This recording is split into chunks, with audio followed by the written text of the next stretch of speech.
This is how Zoom works. I know Holy shit. you've been on stream. We can't curse, right? And we gotta wait a little bit. It's 1,000 episodes, man. Come on, keep some professionalism in you. Welcome to Out of the Blank.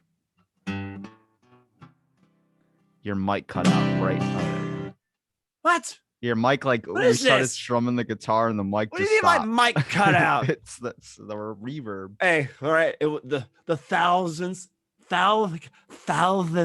like marvels in my mouth. God, I guess we wouldn't want this episode to start any other way, right?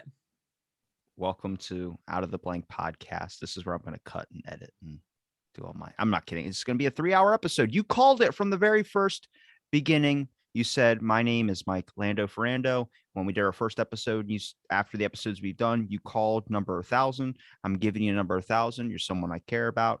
And I appreciate you for taking this journey with me. Well, I appreciate you. Thank so you. This is what I've done for you. Well, it's rough because I did this last week during the week and kind of scruffed it together, but nothing concrete solid.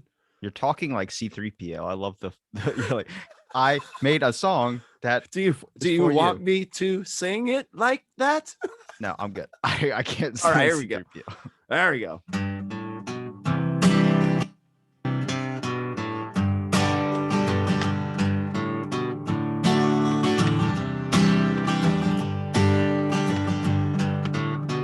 Let's thank Robbie for all the conversations.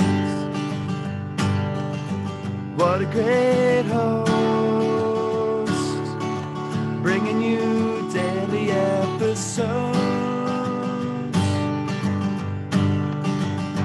Church of Bacon. You don't never know what he's gonna say. Aerial invasions. Still don't know what he's gonna say. But I think Mr. Rogers is okay. Mr. Rogers is my childhood hero. What can I say? Robbie thinks he's guilty. Thinks he should be locked away. So thank you, Robbie. He had so much to say. 1,000 episodes. Oh, this is the last time that he'll say, welcome to Out of the Blank. Well, I guess he really doesn't say it. Welcome to Out of the Blank. Or he has a computer say it. I think that's what I heard on one of his episodes. Welcome to Out of the Blank.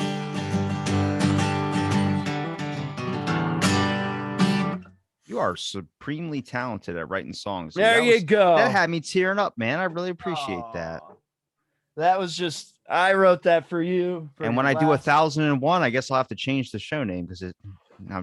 Well, there is. I told you previously to us doing this that I had a couple bones to pick with you. So wait, what? No, you did not say anything about bones to pick. You didn't say shit. So now, yeah, like I said, I know, I've been on the show many times. It's funny. Before we get to the two bones I have to pick with you is just two. My first appearance on the show was pretty accidental because you were actually reaching out to a different person. Yeah, I always think about that too, because my first appearance for you was I invited the wrong person. I accidentally sent it to you and you wanted to test the link. And this was around this time that we're talking. Actually, I think it was probably a week more until Christmas. That second week of December, I'm pretty sure. When we're recording this, it's still the first week. And I sent it to you, and I just see this person pop up on my screen while I'm in the middle of a conversation with someone else, and you're like in your glasses, wearing like a green shirt and your beanie on, and you're looking at the thing. I'm like, oh Jesus, when this podcast does happen, this is what I'm walking into.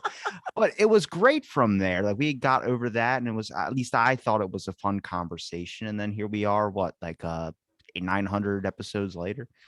Yeah. I don't know what number I was. We were 200 something originally, but it just started from there. And then and then we kind of, it's crazy. Like, right, we kind of like bonded, because then and then I came on again, and then I had you on my podcast, which I don't do anymore. But then you actually became kind of like a regular on my podcast. So, which, if there is anyone listening that used to listen to my podcast is still out there, which is crazy, and people still listen to it, which is nuts. Maybe while I have some free time this month, me and you might record a special episode, and I might just drop it out of the blue. So that might be fun. Could have said out of the blank. That's okay. You took off in a whole. The show doesn't exist anymore, right? So it's gone. My whole thing is that I'm going to take a break for sure. I might come back. I'm probably more than likely going to, but the issue with me is that once I stop doing something daily, or stop doing something, even if it's a day break or 2-day break, I end up not wanting to come back to it. Like that's happened with most of the stuff. I've, like the gym, 10 years every single day. When that COVID thing hit and there was a couple days you couldn't go, I had to use a home gym. Dude, it was so hard to kick it right back into gear again. I still don't have that flow back. And it's that type of thing where it's like, I have good work ethic, but I got to keep doing it. I can't ever give myself that little bit of slack. I don't like the days off. I don't like the times off. People have those personal me days and stuff. I can't do those. I just need to tackle it all at once and keep going and never stop. You sound like me. You're very routine. So I am very routine. Oh wait, you remember this? Oh my god. Oh my god. Dude, so for people, you're the person that told me on like 200, you were like, don't mute yourself. I keep hearing that fucking vape go off. I'm like, all right. And I've done it ever since. Well, look, I can't be the only one where, you're sitting there and you're talking, you're having a real conversation. And this is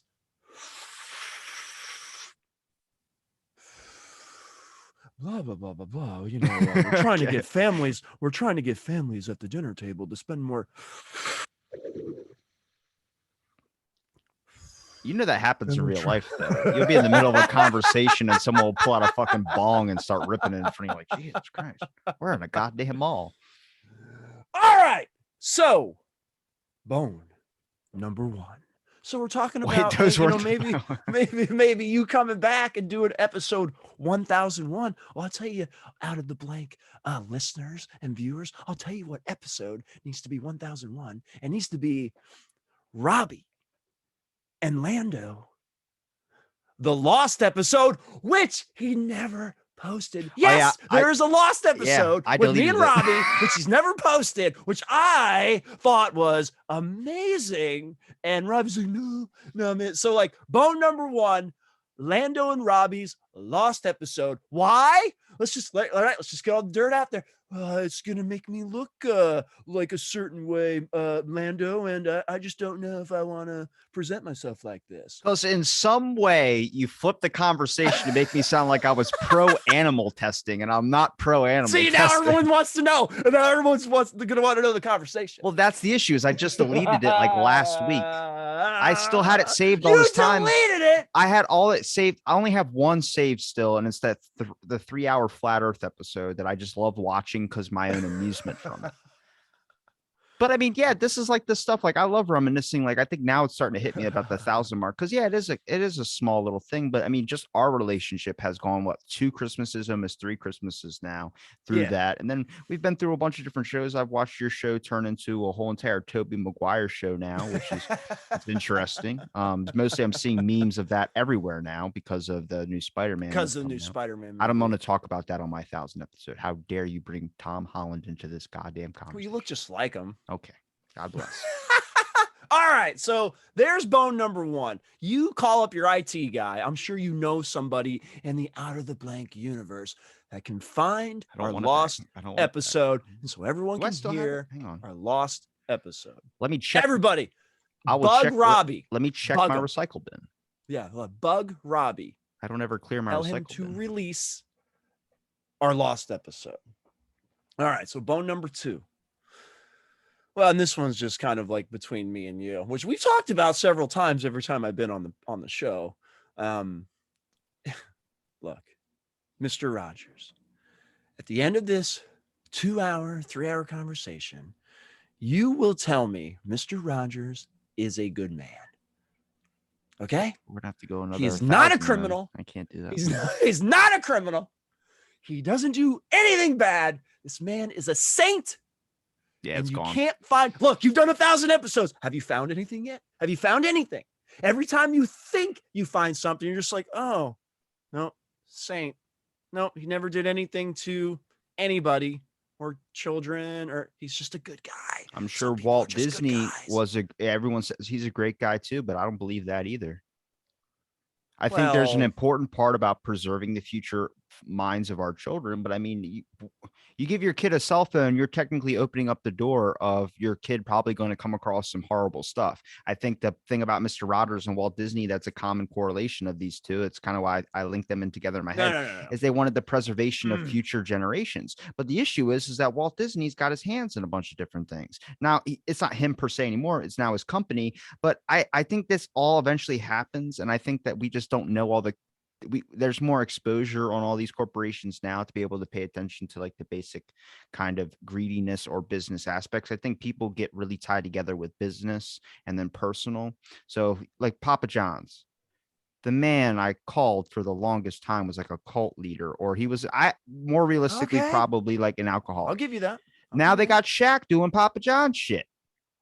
Their whole business was labeled racist, and they save face with pulling out Shaq.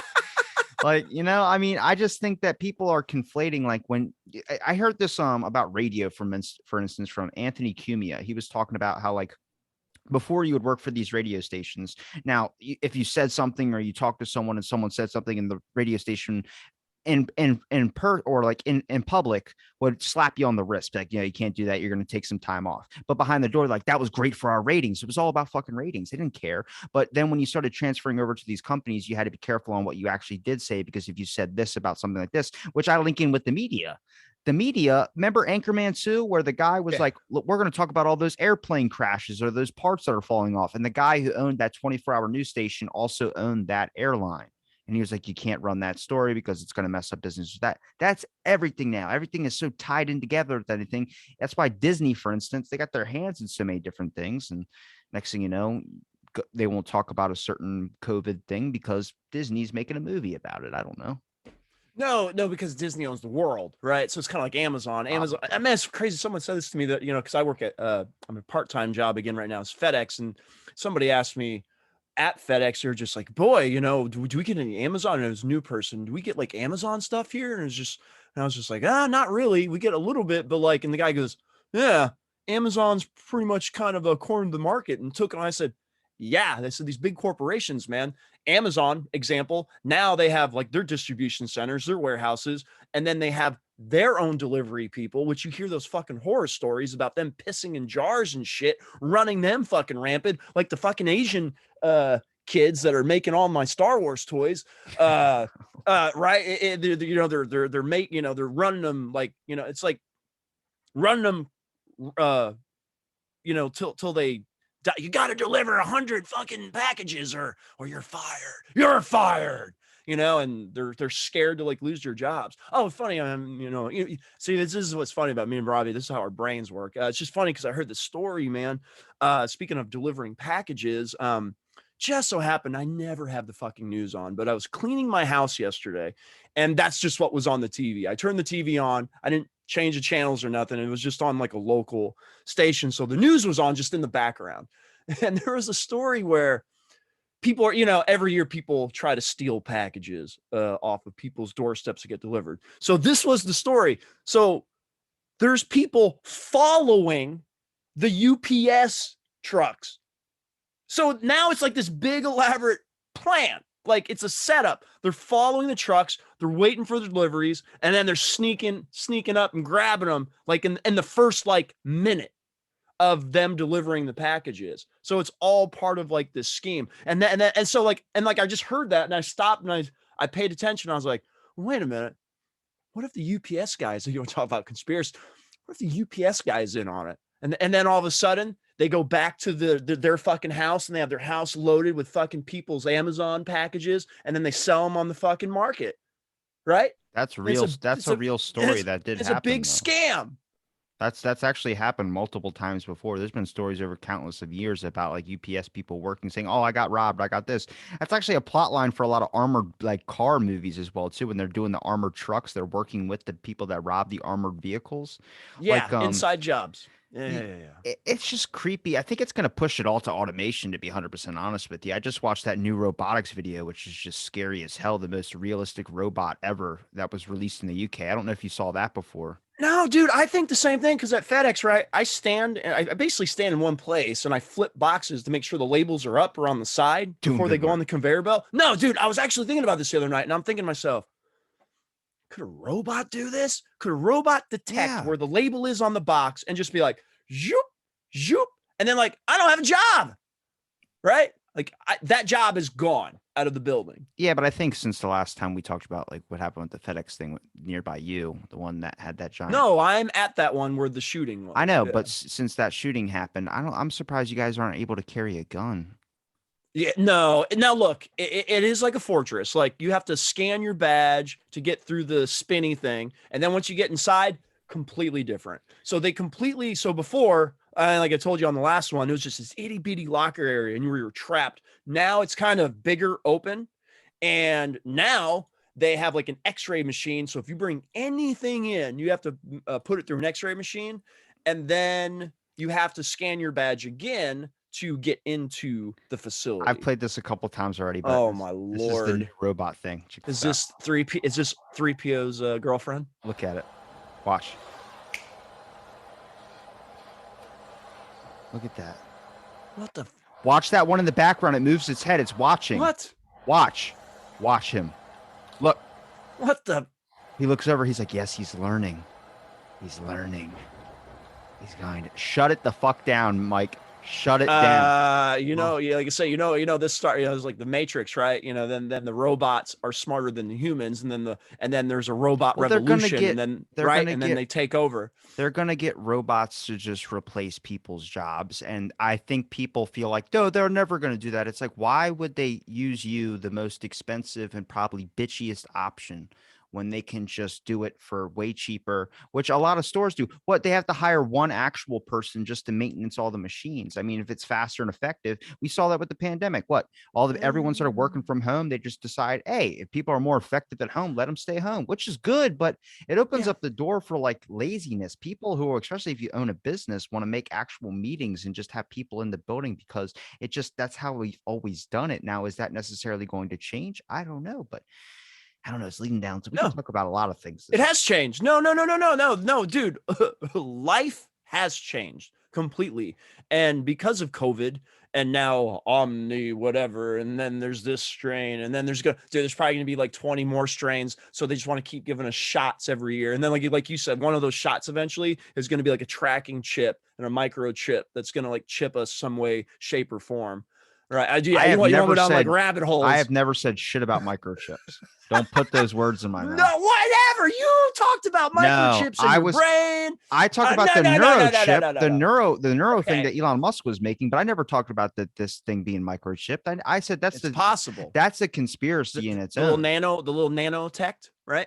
The little that's what they say, but right? I don't think that's, I think that's where you got to cut the line at like the QAnon stuff too. It's like that's where the line is. Now, I do find it weird that there was a giant thing about QAnon and everyone kind of losing their shit about it, and then it just dying down, and then now we're seeing trafficking ads everywhere, like they've decided to save face about it. But I think there's a lot of core issues.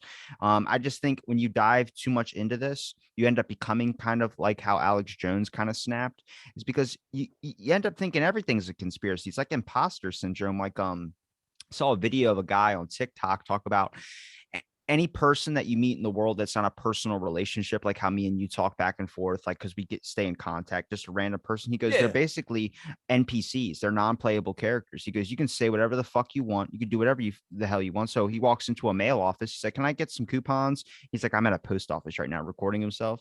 He goes, can I get some coupons? Oh yeah, cool. Do you hear Danny DeVito has his own OnlyFans? And the guy just goes, what? Danny DeVito has an OnlyFans? He goes, dude, it's $25 a month, but it's well worth it. The man is short, but he is thick. And then he goes, have a great Monday. He goes, have a great Monday. And then walks out the door and he goes, today's fucking Thursday. And Danny DeVito doesn't have an OnlyFans. Like, people don't know. They're not even thinking. They're so up in their own little realms and their own little worlds where I'm like, it's so crazy because you remember how our imagination when we were kids used to be able to like manifest like imaginary friends that we could see, like that felt so fucking real. Now people are doing that with their own stories in their head where they're in their own little fucking world daydreaming, not even paying attention to reality, just letting their body be on autopilot. Well, number one, when I was a child and you were a child were two completely You still had an fucking imaginary different friend, right? things.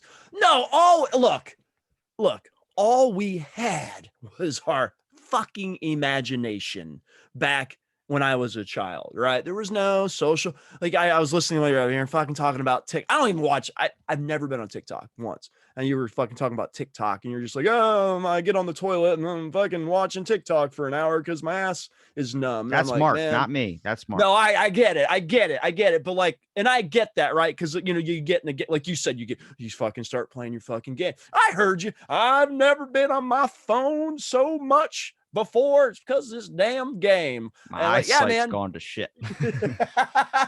But like I said, I know life before technology, like all this new technology, before cell phones. But like I said, the only thing we finally got in the 90s was that fucking pager, you know, and cordless phones, for Christ's sake. We had computers in the 80s, like IBM or Apple, but like they're real basic, man. You couldn't, like, there's, like I said, there's no web or anything. So like when I was a child and I had like my Star Wars toys that were unboxed and my Transformers and GI Joes and He-Mans and Teenage Mutant Ninja Turtles. Yeah, man, I'd have to like sit there and I'd have to use my imagination and make up stuff in my head. And then if I wasn't doing anything, I would still have to make up everything in my head. And you know what? If I needed to preoccupy myself with something, you had to use your imagination. I couldn't pick up a device and keep my brain occupied. I had to keep myself occupied. Telling you, dude. So, like I said, the Yeah, world but is so different, hold man. on. With everything that changes, though, you got to look at what you're gaining and what you're losing. So, what are what we What are we gaining? Our phones are in our face. I told dude, you. I bet you if you took a kid from 1970 who's 12 years old and a kid now from who's 12 years old, Oh, come on. dude, there would be some major intelligence comparisons of this kid having some type of capabilities, a part of his brain where he's able to have like maybe faster development or some type of, I mean, they definitely age you. Technology definitely ages you, whether it's exposure from media or whether it's the fact is, I was watching the new Christmas movie with Mel Gibson's Fat Man, I think it's called. What's And your they deal with Mel Gibson? I I think we're going fucking to dig love into that this guy. today. I love that guy. What is your Because fascination with Mel Gibson? Signs was like a childhood movie for me, and I fucking love that movie. And Mel Gibson's in it. It's just he's a great actor. But he's in that movie, and it's crazy because he starts talking about. He goes, he's like, I don't want to spoil the whole movie thing, but it kind of leads into this point of like kids, for instance, how hard is it to keep, like when I was a kid, it wasn't that hard to keep Santa Claus not being real from the other from finding out basically. So when I went to school in like third grade, some one kid who like smoked cigarettes at 13 years old would be like, yeah, Santa Claus isn't real. And you're like, Jesus Christ, man, like my innocence is gone. And I think that's very, very important. I think children need to have their innocence because once you lose that innocence, it's gone forever. And that's the only trait I can really respect about Mr. Rogers was I think he held that at high esteem as well, too. But that doesn't keep up for all the nasty shit I bet he's hiding. But to the main point is a compliment with a backhand compliment. Well, F you, man. That's Mr. how the Rogers world works. is a saint. That's how the world works. But the issue is once you lose your innocence, there's nothing else after that. There's no patching it back up like a boat. There's there's always that little glimmer of doubt to slip through. And then I think that just gets opened more and more and more as you get older and older and older until you're an old man and you're just weighed down by all the years of just pain and fucking abuse that the world has tossed at you. It's not You weighed look down fucking by miserable. the years. Yeah, no, you're not weighed down by the years. You're Every weighed Star down Wars by real Funko is a life. fucking argument or some type of depression issue you're not dealing with. No. So listen. It's that childhood innocence, and yeah, dude. And like I said, dude, I mean, I tell people all the time, man, if I could go back to high school, man, high school sucked. If I could go back to high school, man, no bills, no, not thinking about this, not thinking about a mortgage, about this, about that, depression, blah, blah, blah, blah. Dude, life is so fucking complicated today. You know why? Because everything about life in today's society is dissected, and it's just getting more dissected and more thrown in our face and more thrown in our face and more thrown, and like, so yeah, so you got to be walking on eggshells with anything or everything you say. Look, and I'm going to bring this up. I love Survivor. I've watched Survivor the entire fucking time it's been on since like 2000. Okay. Jeff Probst is the host. For 20 fucking years, this guy has said, come on in, guys. When he tells people to come on in for the challenges and shit. 20 years. Wait. Well, this year. Oh, okay. I know what you're talking Hold about. on. I was thinking Lost. I was thinking Lost. No. This year he goes, hey, so before I tell everyone to come in, is it appropriate if I say guys? Yes. And no. Everyone huddles up and all the contestants are talking about it. And then they go, Jeff, it's okay if you say it. And then he goes, okay. And he goes, come on in, guys.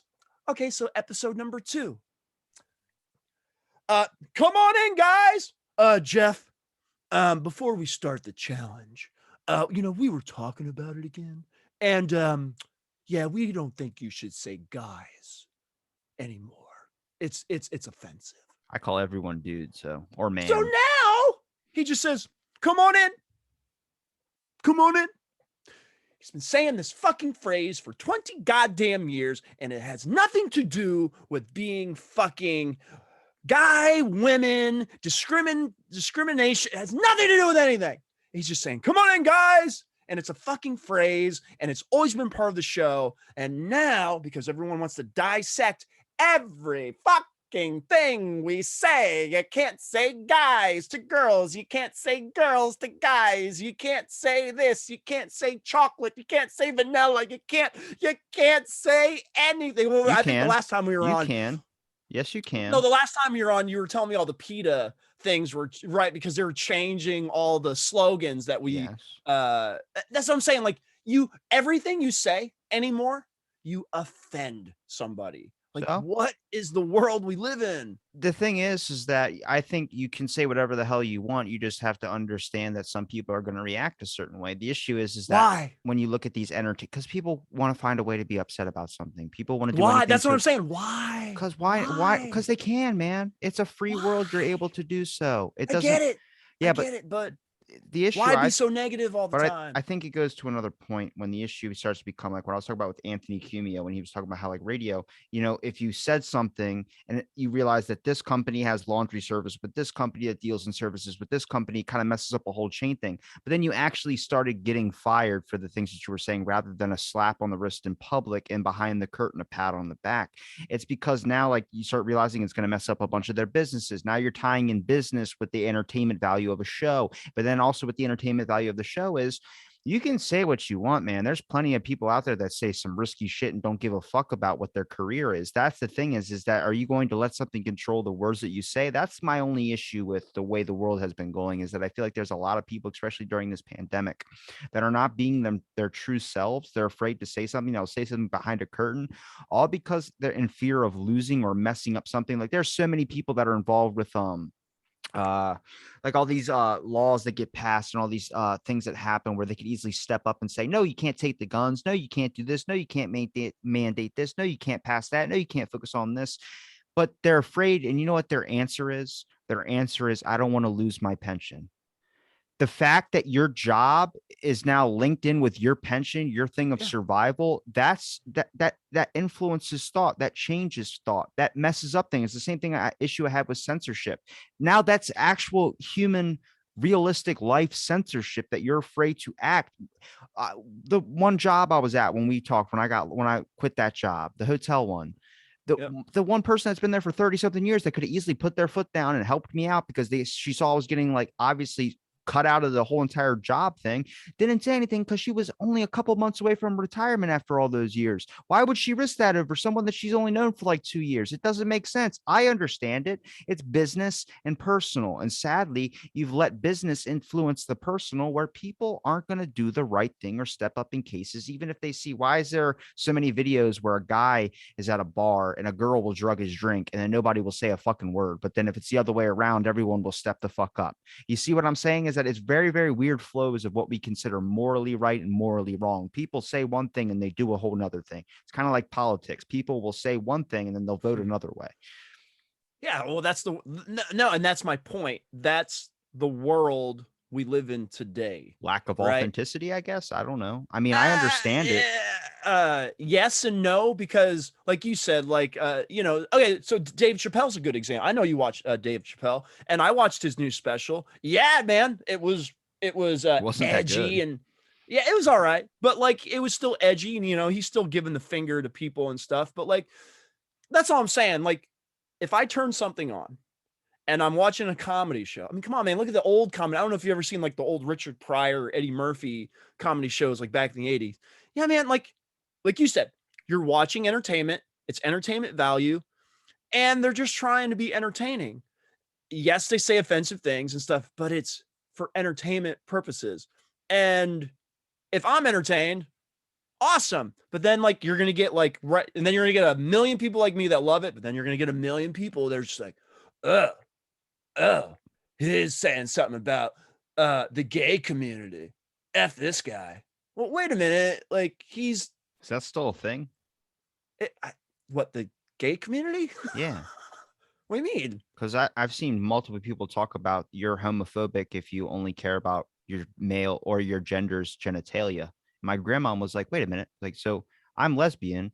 That means I could have dated a guy and it wouldn't have fucking mattered. So does that even exist Huh. anymore? And I'm like, you got a good fucking point. Does that even all exist? Because you're truly homophobic if you actually care about your date's genitalia, is the article that I read. I can pull that article up. I didn't even think about it like I mean, well, I don't know. Like I said, right? I mean, if you Dude. talk to a adult, like someone that I talked to in the beginning that talked about how hard it was to struggle being gay and coming out of the closet in Texas, where his whole family's South and Christian Bible and all those types of things. You talk to a kid about the struggle of what he had to go through. Talk to a kid now, do you know how hard it is to be 13 pansexual witch? And it's like, what? Like, there's a whole different avenue now, man. At this point, it's like you just got to be yourself in so many aspects of life. I mean, people, I think they say they don't care, but they really do, man. And I've started to notice that a lot more is that people say I can be whatever I want, but then they also look for like, are you stopping me from being what I want? It's like, what? I'm just getting a drink from the machine. And it's like unnecessary fighting. But I mean, I don't know what that comes from. I think that's partly probably the media's fault as well, too. Technology is not the issue, man. We've blamed technology for so many problems. Technology is not the issue. I Technology can used in a very, very beneficial way. But you know what technology is used for? Sucking on the leech aspects of media, sucking on the leech aspects that are ruining a bunch of people's minds. Moderation. I'll just use that word, right? So technology is awesome, right? Because we have to advance, or we always have to advance. But man, moderation. And we've said this several times. Next time everyone listening, everyone watching, the next time you're sitting in a restaurant, sit down, be there for like 5-10 minutes, look up and just look around. How many fucking tables where you have a family of 4, nobody's talking, everybody's on their phone, right? Would it kill people? I had this conversation yesterday with my girlfriend. Would it kill you to put your fucking phone down for like 2 hours and just don't even look at it, man? And like sit there and just enjoy each other's company and talk like it doesn't exist. I don't give a shit. No. Yeah. Like I was like, take your watch off, take your fucking phone, put it on the kitchen table. Like we're going to sit here for like 3 hours with nothing, like nothing. We don't need our fucking phones, right? Same thing. Like I said, there should be a sign at a restaurant, right? If I owned a restaurant, I'd have a big sign out front and it would say, no cell phones allowed. Please bring them back to your car. And then if I caught you, I'd kick you out of my restaurant. because you're going to come to my restaurant. You're going to sit down, what you're supposed to do. Like what the show was all about was getting people to sit down and connect and have real conversations. The only way you can have real conversations with anybody is if you're talking to them and if you're looking at them and you're looking at body language and you're looking at someone in their eyes, and you can like really tell when you're looking at body language and you're looking at somebody, if they're interested, if they're not interested. What you can't fucking tell is when everyone's like this and they're just like, yeah, man, yeah, my day was awesome. Yeah. Yeah. It's cool. So what's going? Oh, Says the one with what's a going brand on? new fucking iPhone. Look at you. That's what. Hey, I have like a work 6, I think. phone. So, Okay. All right. yeah, it's All right. Okay. How many apps you got on there that are actually for work, and how many are for personal? I bet you got an no, they OnlyFans let on us there use too. it for personal, right? It's my phone, but Yeah. it's like the works Yeah. phone too. Hey, man, this thing. If I get an email on Saturday, I'm supposed to respond. Well, Right. I just think it's you linked business and you made it more profitable to be use your technology, like the metaverse thing that's going on. Well, Mark Zuckerberg says you can actually get paid from working Oh my metaverse, so you don't have God. to worry about Yeah. going to other jobs and stuff. I mean, there's always that. You've linked in, and I mean, it's better. I mean, can you imagine if we were still riding horses to send messages and shit? Like we have email, we have phones, we have all these types of things that we can use more professional, more. It's you just you made it seem like you can be your own person and you can get a lot of success off of using that device. I mean, the new thing now is the NFT stuff. That NFT stuff is taking off hard. I think it's up to Yeah. $300,000 for one Yes. of those little stone or whatever those ape things Okay. are. I have a little story because my brother, huge, Steve. he's huge into the stock market, microcurrency, all that shit, NFTs. So they got one. They got a R2D2 NFT, and they showed it to me. What was that, Thanksgiving? And they bought it for like $60, and the thing is worth like 3,000 or something. It's and I talked to him a couple days ago. He wasn't feeling good. Yeah, I actually didn't So I don't know when people are going to be hearing this, but like we didn't end up we weren't able to record any videos this weekend because everyone in his house was like sick. But he was able to buy a like $30, $50 NFT, and then they flipped around and sold it for like $1,800. Like literally. It's like, what? And like I say, he showed it to me, and it's cool. It's like a holographic, like it was R2D2, and you can look at it, and it's just a hologram. And then like he was explaining, you can get you're in the future, you're gonna get the frames, and then you're gonna be able to do, and then you'll be able to look at your R2D2 NFT up in your frame. And if you want to change it, you just change it to something else. And he said, so my brother's like super like all in on this stuff. He said this is the future of collecting. The physical collecting, he said, will perish, and the virtual collecting will take over. And I looked at him, I said, no. I don't think that'll ever perish though, because you'll have nostalgic people that really want the physical. It's like books, right? I love reading. I refuse to read books on a Kindle, on a tablet. I have to have the book in my hand. I love the smell of the pages. I love the print. I just love having the book. Yeah, I want the physical copy of that. And I think collecting, it's just more personal if you physically have the item. I mean, I guess it's cool that you have like a virtual R2D2, and I guess I could throw it up in a virtual frame and look at it whenever I want. But isn't it cooler having a physical R2? I don't know. That's just me. Like, right. And I'm old school. Can you imagine just the idea of like, we're going to create lighting in your home? And now, can you imagine if they would see what would happen with the technology that they started creating with electricity and all that, leading to like people buying NFT tokens of like $300,000 ape pictures and just having cartoon animation things that you could easily have a kid draw Yeah. for like $5? Yeah, that's like I said, that's what's and like you said, like, and that is what is happening. These things are like, Bob Ross is rolling over in his grave. His yes, paintings don't get one of jack. your paintings. Hey, let's listen. Not to completely change the subject, but if anybody has, because I know you talked about social media a lot, and I've really been off of social media. Yeah, it's hard to get you But down for a final episode. Jeez. well, yeah, because I'm barely on it. Thank God YouTube let me do posts and polls now, because since I'm really only on YouTube now, I just do pretty much everything on YouTube. But anyways, you I think you, and I heard on one of your episodes you ran out of supplies and you're just gonna not do it anymore. But dude, you are a really good artist. I think you found a hidden talent that you didn't know you had, No, and I no. think you should keep pursuing it. It In pisses me my off more opinion. than it brings me joy. What do you mean? I hate, like, I have ADHD. So when I'm like, the beginning part of a conversation to me is very, very difficult. But once I'm involved in it, it's a lot easier. But finishing things, I'm more about starting things than I am finishing it. Like the film, I started it, I'm getting it going. Now I'm like, oh fuck, I got to find a way to end it and do all this type of stuff. That's ADHD. You get your hands in all these different cookie jars, but you never finish one. That's why they skepticized that Leonardo da Vinci might have had ADHD, because he's known as like the unfinished artist, because every single work that he had was all unfinished. Mona Lisa, everything was unfinished. The reason why, though, is what I really respect about the man is that he said that art is never done, just left unfinished, because he always believed you could add a detail onto it to make it better and always Just ask George constantly improve Lucas. it. He kept fucking with Star Wars. Yeah, ask Yeah, George but it's Lucas. His gone to this art is never shithole. finished. Sorry, And but that's my point. So I'm going to go back to my word. Maybe this is the word of the episode, right? It's going to be episode 1000, moderation with Lando. Like it's going to be moderate. So Millennium.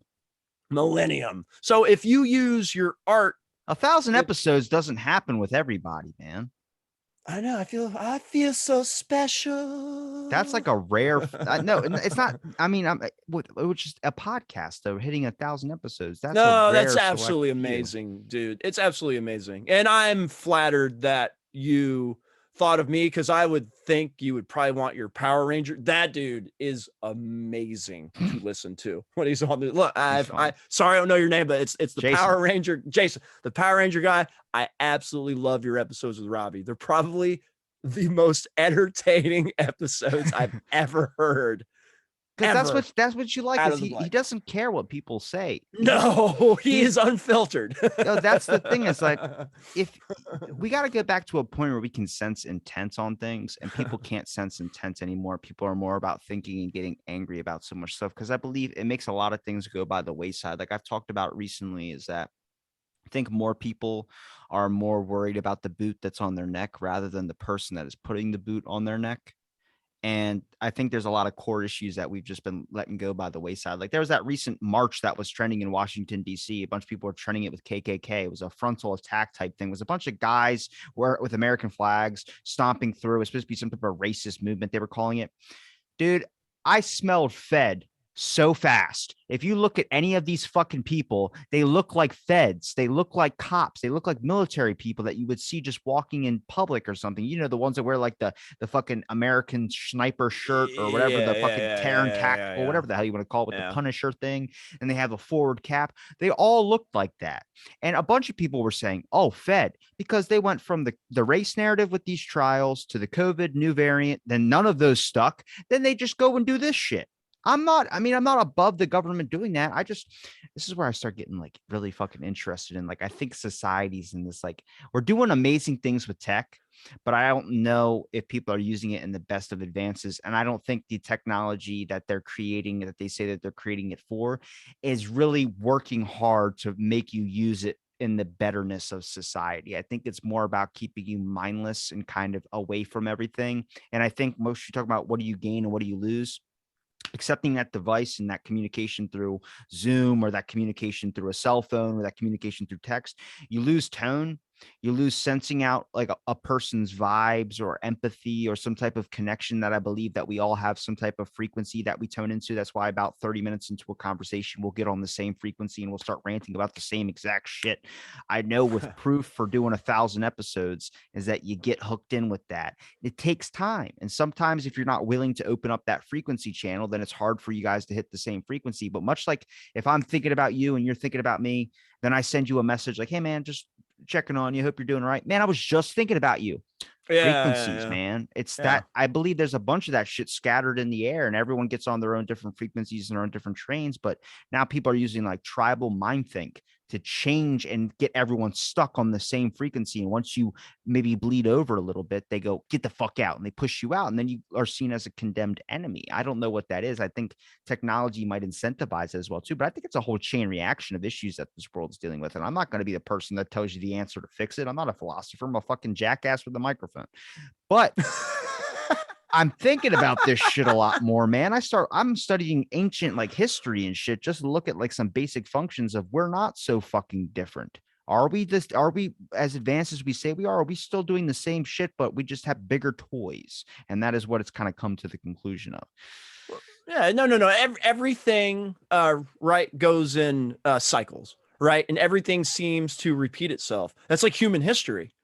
Even the Earth can seems to like repeat itself. Like once again, man, like I know there's like religious people and stuff, but like the Earth is billions of years old, and it's gone through water Earth, ice Earth, fire Earth. Yeah, the You CIA know, talks about it. There's an article on the CIA and the NSA, the national government's website called Adam and Eve, where they talk about biblical texts and types of programs. It's kind of my little theory about why they name all this stuff after biblical references. Because if I showed you this CIA document that's only like 3 pages long, it seems like a goddamn Scientology or science fiction novel, man. It does not yeah. seem real. It seems like a fake little story.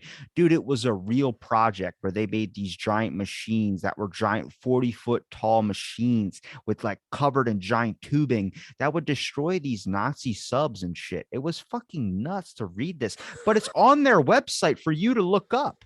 And it's like, holy shit, like what you're reading. I'll pull it up if I can. I've showed it a couple of times on this show.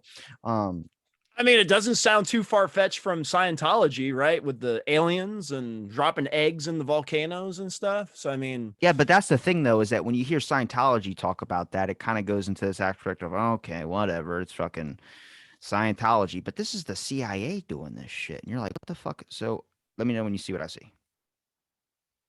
a secret of Adam and Eve. The Adam and Eve story, CIA.gov. It's .gov, bro. And you click on this article. Now, I don't know if this is, yeah, this is the 57 page one. But look, it talks about the younger Dryas theory, which is that the earth has its natural recess, which everyone labels a conspiracy theory. It talks about a bunch of shit of like, there's this one that's 57 pages. I think it's, this is the one on the NSA, which is the National Security Agency. In May 1943, Adam and Eve only resembled what their descendants will become, huge gray machines standing 7 feet high, 10 feet long, and 2 feet wide. But Adam and Eve were merely components, motors, and wires spread across workhorses and mounted in cabinets in Building 26 of the National Cash Register Company in Dayton, Ohio. Now, I've looked all this up. The U.S. Navy's crypto-analytic bombs, this is all real shit. They're basically using code names such as Adam and Eve, waves. They even have biblical references to do with the Great Flooding and shit as well, too. That talk about a secret program that they did where it was stopping during 1943. It was using in the war to stop. I think what they called them. Where does it say in here? It'll say they have a funky name for what they called the Nazi subs. They called them like cow. Oh, here it is, milk cows. It's a German refueling submarine. It's called a milk cow. So they talk about in this whole entire attack in this report, but it's all based in like biblical references, is how they say it. So you're reading it, and you're like, is this fucking a science fiction novel? Is this like some king shit? But then Sounds like it. it's real shit. But that's how they cover their ass. Much like doctors back in the day writing a prescription, they would write it so quickly that you couldn't be able to read if it's eligible. So there was no suing onto them. Oh, that doesn't say morphine. That says methamphetamine. You're like, what? Like, I can't tell. You got chicken scratch handwriting. They do that shit on purpose. The government names their shit after weird shit on purpose so it doesn't sound fucking real. Yeah, you talk about the government like you're talking about before. Government is just, that's a form. You're talking about the protesters and stuff. It's just a form of control and uh But basically putting shit like and making things look certain ways, right? To obviously the vast majority of the public, right? For the media. Like I see you already know, come on, dude. The media is fake news. Yeah, dude, the media is fucking fake as hell. no, I'm going to Like, show you this. I'm going to show you this. come on. Exactly what you're talking about is the exact example I was going to show you. I had my mic muted a second ago Oh, because I there you was go. doing the vaping thing. Of And course. and you freaking you said it and it just I started saying it. I was like, damn it, my mic's muted. Check this out. Ready? You see what I'm seeing? Hey, President Okay. Obama's trending. Jessica Jones. There we go. All right, you ready? All right. 30 seconds. I'm gonna take that off. So he's writing. What does that word say there, Mike? Delta. What does that word say? What do you think it's gonna say? No way. Watch it. Ready? That's the new. Watch That's what the he's new doing. virus. Right? Watch what he's doing. Okay. Oh, he's mixing the letters. Media. Shut the fuck up. Oh, the Delta variant and the Omicron variant. All And right. what does it spell when he uses all the words together? Shut up. Media control. Exactly what you were just saying. Yeah. Yeah. So that's crazy. I just said that. And that's free. That's actually really weird. That's actually really Vice freaky. President Obama is hanging out Christmas presents to children with cancer. Oh, what a good guy. What a great guy. There was a conspiracy that he was arrested recently during the Biden administration thing because apparently he got in trouble with some type of documents that were declassified or something like that. But then he got off the hook. I don't know. Well, let's go back to this control, because isn't this what the world is about? Right. So the government controls, the media controls. Dude, even you, to a certain extent, you have control. You have this podcast. You are in control, just like my YouTube channel. I am in control of what I do, what videos I do, what kind of humor I put. I have control. You and everybody has control in this world. Everyone has control over themselves. And right, this is where it gets kind of muddy, is when you get into like I don't know where my head's going, but like I'm just listening to too many past unsolved crimes and stuff, or things that do get solved. But like, what would you get everyone's in for? control of their own mind, right? But then like when you have like mass murderers and stuff, and they're just like, I was incoherent. You know, I was crazy. I had no control. But everyone's like in control in a way. So where's the line? And then how do you determine how much control to actually have? Like you said, like you actually can control how much I talk, how much I don't talk. And then because it's your show, I guess you could just like cut me off. You've talked a hell of a lot more than I have. I talk a lot. I know. But you I love it. This. I love it. It's been a while. But you hear me out, right? You hear me out. Like, yeah. And the government has tons of control. The media, tons of control. We have individual control. So it's just like, where's that line where you take your control, and are you using it for good or are you using it for bad? Well, how much control are we talking about? The reason why Joe Rogan's constantly getting lit up is because CNN, MSNBC, they have under 500,000 people of an audience. Joe Rogan has 11 million. It's a lot of control, man. He has a lot of influence over people. That's the thing, is Joe Rogan has 11 million. The only thing is that's different between those two is that people still watch those number networks, is because the number networks back in their day was actual news sources that you could look to for actual information. But the narratives change. There's too many independent journalists out there. There's too many of all this and all this out there. The Telegraph is getting lit up right now because they released a bunch of vaccine data stuff that shows that, oh my God, like it's not what people, the whole narrative that's been spinning. They're going against the narrative. Now Twitter's showing that more. And I'm like, did my algorithm change? No, the narratives change. You start to realize is that like, there's so much information out there. You're not holding anybody responsible for the things that they really say. Like, I mean, I can say a bunch of stuff, but I just speculate through my own opinions. I'm not telling anybody that they need to believe a single word that I say. You can form your own opinions. You can look up whatever the hell. I don't care. But these news corporations, they report the stories in such a formal setting, and they basically infer you or make you lead to the assumption of what this is or what that is. And that's how we get into situations that we're in. And I think that comes down to, you need to hold them more accountable. I think you need to rewrite the freedom of speech amendment. Nobody wants to be held accountable. Everyone blames everyone else. You need to you need to rewrite the freedom of speech thing on us. I think everyone deserves freedom of speech, but I also think that with these social media things, they can't get out of the way of that by saying they're a private business. They're too big now. That means you can't censor the things that you choose to censor. I forgot who it was, the governor of Texas, that was trying to say that, no, you can't block certain speeches. You can't do this from a certain political party. You have to leave it all up there. That means there's no censorship on this. I forgot who it is, the Senate or whoever said, no, you can't do that. The president was like, no, you can't do that. He goes, why the fuck not? You have all these people getting one-sided information that necessarily only fits a certain party. There was a picture I saw where it was, what they would show you on the TV, it's the Democrats and Republicans shooting each other with squirt guns as like little kids and joking around. Then it shows you what it really is. And it's those giant tank things with the giant fire hoses on top spraying someone in the crowd. And the person in the crowd is you. And it's the Democrats and Republicans both spraying you. I think it's much like Marvel and DC. I bet you they're the same person. It's the same person that owns the same shit. I bet you that whoever owns the Democrats owns the Republicans as well too. It's like my example is at a NASCAR race. There's one person that runs in the room. Sir, you won the race. I won the race. He goes, yes, sir. Your car won the race. He goes, which one of my cars? He goes, well, sir, you own all of them. He goes, yes, I know. And then he lights his pipe and fucking blows a couple smokos. Did I hear? I think I heard it on your podcast. I think one of your guests said the government, the media, everything, everybody has to keep everything chaotic, because if everything's in harmony, then what's life? What's the world? What's everything? There's nothing to gain, right? So when you have people opposing each other, there's always something. There's always people. There's always something to get after. That's the problem with humans, though. We're humans. We think our point of view is right, and then we don't want to see someone else's point of view, and that's what you're trying to do.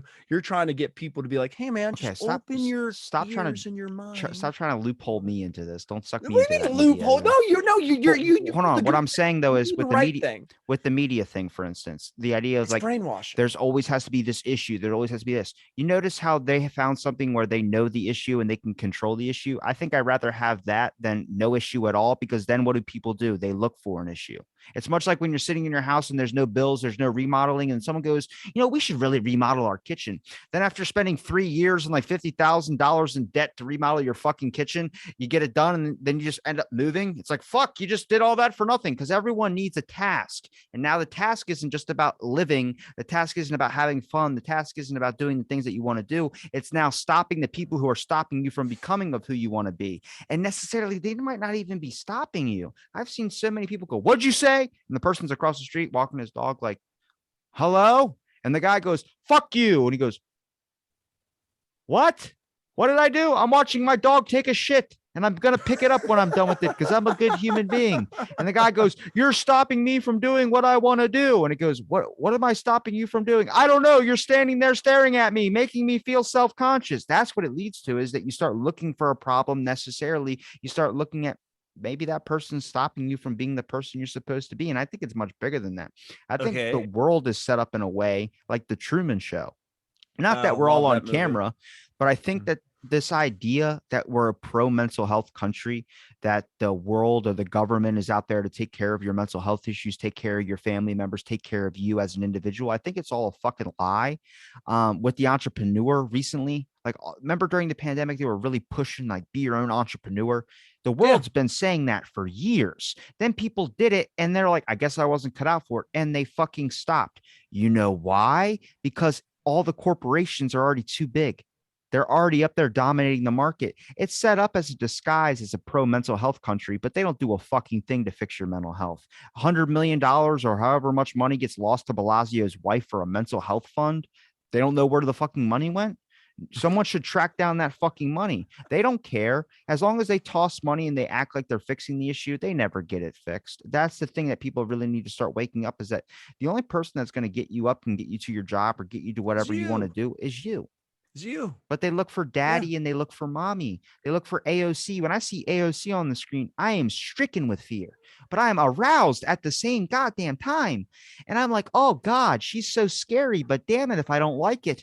But I don't know what she's going to do. But God, everyone looks to her like the savior pushing back the system. She went to a fucking party or some type of bachelor or whatever the hell that ball was, filled with billionaires wearing a dress that said tax the rich. You're motherfucking one of them, you asshole. Like, yeah, but once again, man, you're talking about, like, so when you're talking about people, the way people are, man, people just look to blame everybody but themselves for their situation. But like I said, when you peel back all the layers and you peel back the onion or the orange, you got to look inside of you, and you're the only one that can do anything. Like, about you're the one that makes the decision to get up every morning. You are the one making the decision to do 1,000 episodes of this show. and you're the one making the decision to stop doing the show, which it all of us think for you're now, dumb for doing it. for But now. I better be the first guest when you come back. Like, I was a you little know. upset though, where I was like, damn, I did take my shot and it didn't really pan out that well. What are you talking about? Made 1,000 What do you episodes, mean? but I didn't make a buck. It's not about making money. I would like No- to get this. This would be nice if I had a fucking Porsche, bro. Let me tell you Oh, something. I'm come kidding. on. I'm That's kidding. not I'm you. kidding. That's not you. And I know that's not you. And I know, and this is what I love about you, because I'm the same way. And I had every opportunity to, when I was doing my podcast, to put those stupid ads on there, to put which everyone does. Hey, I like my Serta pillow, and I think you should go get, my family loves these. No, man, I'm not I love putting it how you ads. did the pillow thing. Like the My Pillow guy's a giant trumper now. The whole world's gone to shit. That it's just off the top of my head, but you know what I'm saying. Like, you're not going to put any ads. You're not going to put any crap in. You're just going to release your content just as is, and you're not going to put any BS in it because you don't care about making the money. You don't care about the fame, even though, like I said, we get little. There's no fame doing this. Like, I mean, what we get out of it is we get to meet new people. We get to meet lots of different people, and like, especially what you're doing, you got to meet lots of people with lots of opinions that say a lot of shit, and it's all different. And the nice thing about you, which, like I said, I'm not kissing your ass, even though you're going to say, no, dude, you let people speak their mind. You don't judge them. You don't like disagree with them, argue with them. You let them speak their mind. And then if you do have a disagreement, you discuss it like human beings should do. But that, like I said, that's not how the world operates, right? Because people are so my way or the highway.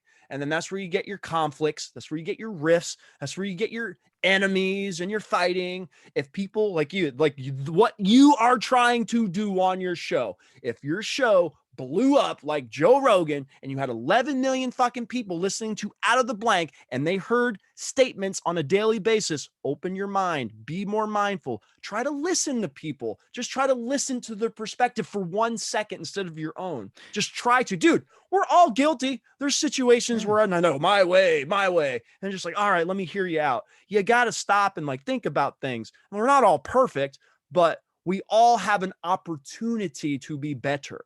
And that's what it's about, because no one's fucking no one's fucking good all the time. Well, no one's good. It's understandable, because I think what happens is that the world kind of seems like you don't have a lot of time, and no, there isn't enough time. There's a lot, because you're comparing it to the grand scale of the world.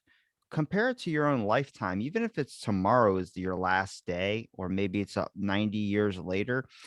It's your whole time. It's everything. That's a lot of time, depending on how you're viewing time. See, the issue is that they put this mask, they show you everything. They show you all the flashy lights, all the money, all the cool options, and all the items you could have. Oh, if I just had more money, I could buy another fucking stocking for my grandson. You know, you got to understand is that you got plenty of time. Are you doing what you want to be doing? For instance, my job's not a high paying job, but I love working at a gym. I love that thing. My whole break that I'm doing is so I can get life shit going, man. I want to do some other shit Your going on as movie, well, too. right? Well, not just here's the good part about doing the episodes, for instance.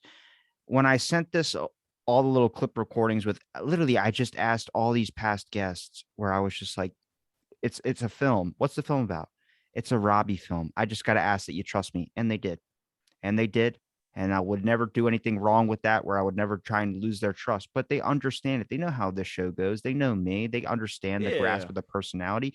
That's all I ever fucking wanted, to be 100% honest with you. That's value in its own. And then when I see someone editing or doing voiceovers for the parts that I did send them, they tell me, oh my God, like this is amazing. Just seeing how fun everybody had with it. It was like, that's the fucking point. See, the issue is that when they tell you that there's a giant time suck or a giant time consumption in the world, and you don't have a whole lot of time to do the things that you want to do, you do anything to make sure that you're not wasting a minute of your time. And I'm at fault of doing that myself, man. If I didn't have ADHD, dude, the episodes, the no sleeping, all those types of things, is because I feel like I'm on a time pace. I'm on a time schedule thing, but I know I'm not going to die tomorrow. I know. I mean, I honestly don't You know, but could. yeah, I mean, but I don't have that fear of like, I would like to have it now, but at the same time, I'm building something. I'm more than happy to sit in for the long haul of things. And I think people really look at options and weigh what they want to do, not on basis of want, but on the basis of what they're going to get. And I don't think that's necessarily how you should be living your life as well, too. I mean, when I put up a post saying I had 500,000 listens and fucking 1,000 episodes, there are people that have basically not responded to my invite for the past like 7 months now. And then they finally hit me up and like that post and immediately hit me up. And I'm like, but I'm not mad at them for it. You got to find out if you got a PhD paper you want to put out, if you got something that you're working on, a movie, anything like that, and you want to promote it, hit me up. But man, you got to play by the other person's rules at that aspect of things too. You can't just come on and be all about this one thing. You got to just be open to the conversation. For me, promoting something, I've never promoted my show on your shows. You've had to do it for me every I've single had to time do it every time. because You won't do it. nope. Yeah, you won't do it. Because people want to listen to the person that they hear, and they don't want to hear that, oh, here's my show links, here's all this type of shit. There's so many people that Yeah. spend hours upon hours of their days just fucking going with all these pod lists and all these type of things, trying to hop on and retweet, tweet, and get all these type of like promotion type things, messaging people saying, check out my show, check out my show.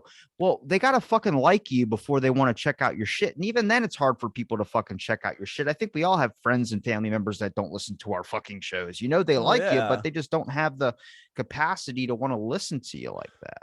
That's why I've pretty much have gone away from social media. Like, if you want to watch my YouTube stuff, watch it. If you don't, don't. And the whole point is, like, dude, like I said, it's not we have 500 and almost 530. So, dude, it's very, very, very small YouTube channel, very small in the grand scheme of things. And maybe 200 views per video. Awesome. I watch them after they're over. I don't like watching them on the lives because you do them at such late times. I'm like, fuck this. I'm not going to stay up for that. But the point is, and I see the YouTube analytics, right? I put out an 8-minute video, 2.5 minutes average gets watched. I put out a 4-minute video, 1.5 minutes average. It's just so ridiculous, right? But I know there's like 20 people that like watch the video all the way through. They're the ones that do put the comments on and stuff. I don't put a comment. Do I have to Yeah, start but leaving and comments? that's fine. But like, I can live with myself. Like I said, like I don't care where the YouTube channel goes, because the channel, dude, is for entertainment, pure entertainment. That's it. If I can entertain you for that minute you decided to watch it, my job is done. That's it, man. If I want to leave any mark on YouTube or on a podcast or on my podcast or YouTube or anything, it's just that I gave you a little bit of entertainment and I made you forget about the real world for a minute, right? And that's a gift in its own. Yeah. I mean, and I know like this show, you kind of like talk about the real world and stuff, but like I said, this is, and I think, and you're the same way, man. And I think that's why a lot of people, that's why every guest is just like, why are you going away? Why are you stopping? Because, dude, there's so many people out there. Even if you touch 20 people, right? If you touch them, 20 people on a daily basis, and you're making a positive impact on their life, dude, that's like 20 people. And I don't mean to get like heavy. That's 20 people you might save from doing something bad. That's 20 people that may not go I down. think I've ramped some people up. There's a person driving their Okay, fucking no. Ford Focus on I-90. It could go the other way. Like the world's set up with a conspiracy shadow government, and he fucking veers his car off into the fucking. It could go the other way. Don't get me wrong, but I think overall, let's say 98%, right, is a positive impact on people, right? So, and that's the other thing, man. And like, I'm even kind of sad, dude. I like listening to your show. I told you I listen to your show when I get on the treadmill. I'm gonna take a break. Right? I'll be back. No, maybe. Exactly. Yeah. There's no. All right. Look, I'm gonna pull the curtain back. We'll see after Christmas. No. YouTube, podcasters. I'm pulling the curtain back. We had a conversation, and I was like, "Hey, man, are you for real doing this?" Yeah, and I said, "You're coming back." Nope, not coming back, Mike. You're probably right. I'll be coming back. You're coming back. Probably. You're like, "No, Mike. I can't get coming. I'm going to try life. And if life doesn't work out, I'm going to come back.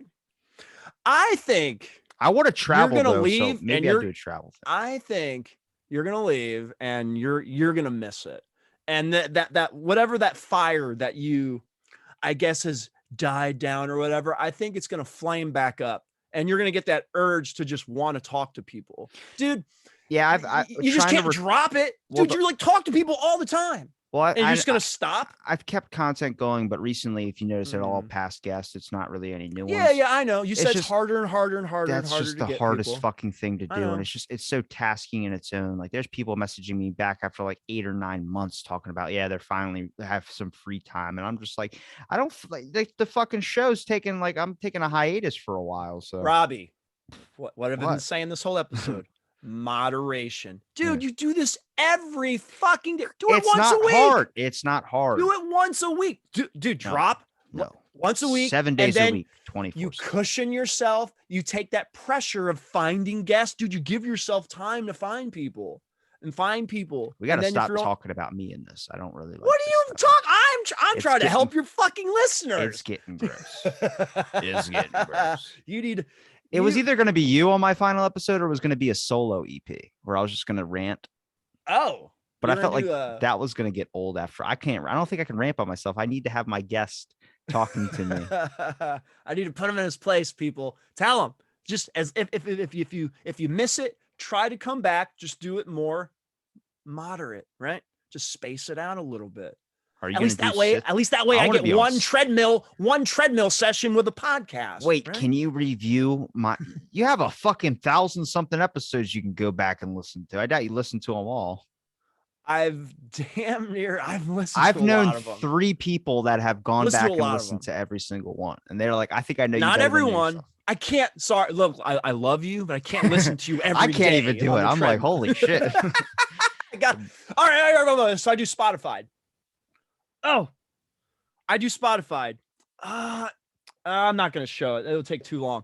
So Spotify does like this year-end review with what you listen to. 30,000 minutes and 300 episodes. It showed me that I rapped on. It said in 300 episodes, 30,000 minutes. I'm like, Jesus Christ. So it lists my top music that I listen to, my top podcasts. Guess what podcast was like in my top ranking? It's going to be some off shit like Baby Shark. It's going to be some. So obviously the first one was a Star Wars podcast.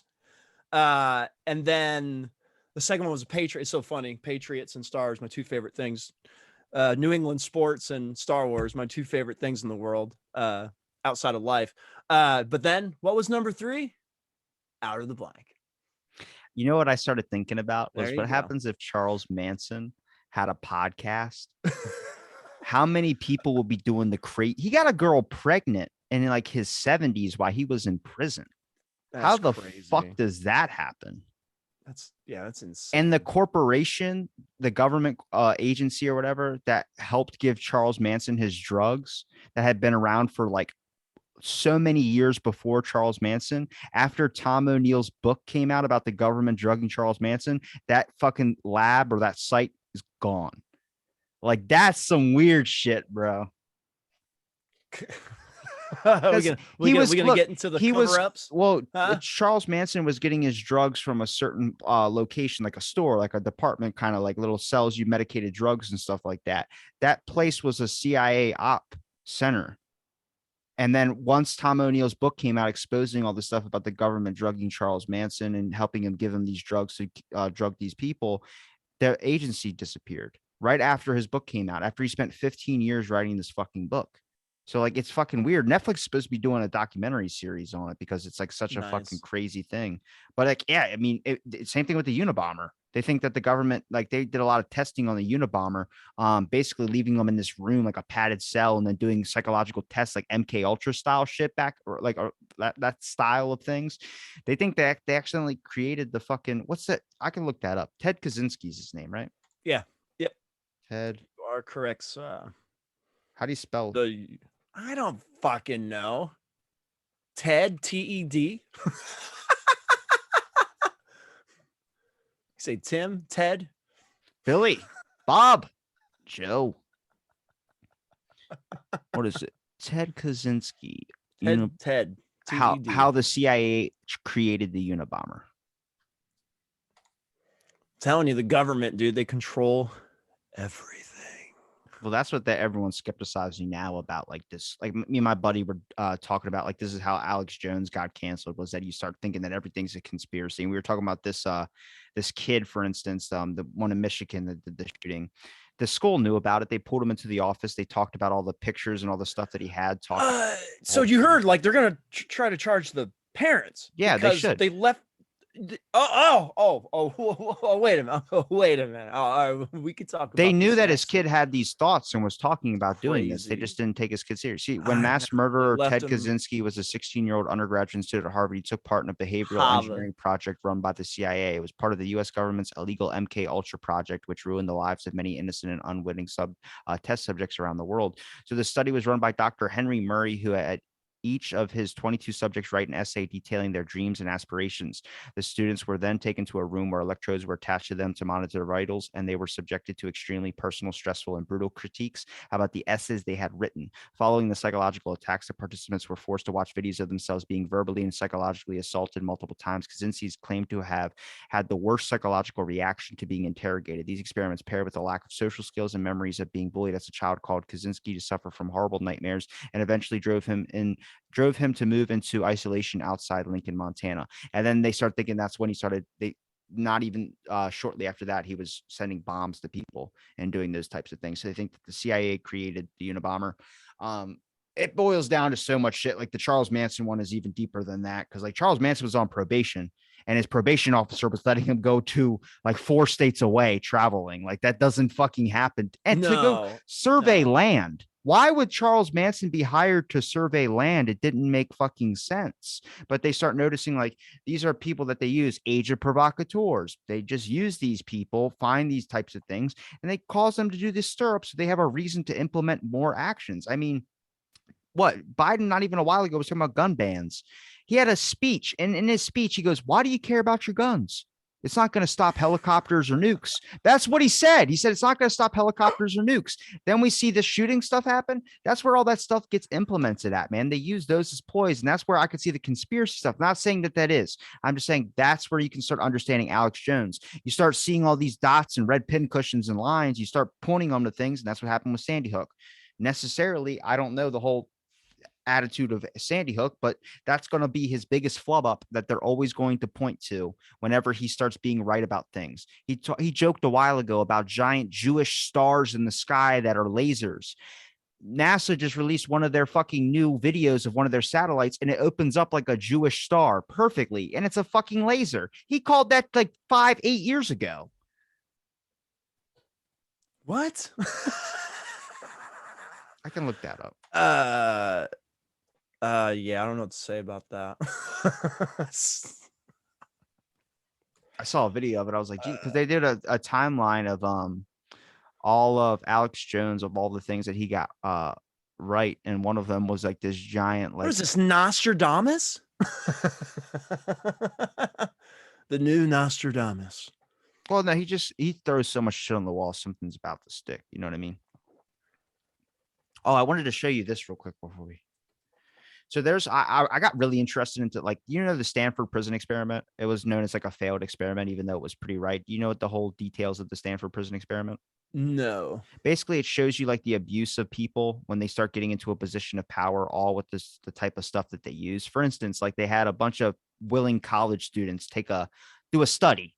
You can watch the documentary on Netflix. I did a paper on it in my psychology class in school. Basically, what happens is they have 8 people, then they have 8 prisoners. So the 8 people were police officers. They just give them a uniform. They're normal people off the street that all consented to this study. And it would show you that some people would assume their role as being the police officer, all because you gave Yeah, them they a get that badge. power. And it Yeah. showed the power control thing, and they would keep Yeah. swapping different sessions and stuff like that. Eventually, people started going crazy, and they considered it a failed experiment because they already knew they were all an experiment and they could leave anytime they wanted. But I mean, it showed perfectly. There were some people, as soon as you put that badge on there, he was hitting the baton right next to the dude's hand. And the dude was like, "Dude, stop, man. Like, this is an experiment. We're all getting paid to do this type of thing." He goes, "Shut the fuck up." And he was just hitting the thing. Next thing you know, he hit the dude. The next thing you know, he got punched in the face, and there was a giant actual fight that started happening. They had sessions. They would run into their rooms, tear up their whole entire bunks, throw their mattresses around, rip them in half, just assume their roles. Perfect fucking experiment. There's another one. I think it's called a buzzer test. Once again, when you give somebody a little bit of power, right? It usually gets abused. Just saying, with certain people.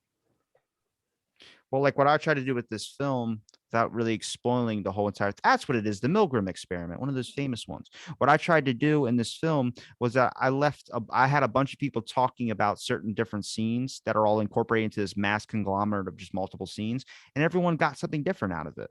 And you start realizing it's like that's how people think about things. One little thing that everyone gets to see, everyone has a different story of how it was written, much like a sunset is different to every single person. Sure. That's what I wanted to do. So here's the Milgram experiment. I should show you in a second. So the whole point of this experiment is like residents to good humormen and plumbers, and an educational level from one who had not finished elementary school to subjects who have doctorate and other professional degrees.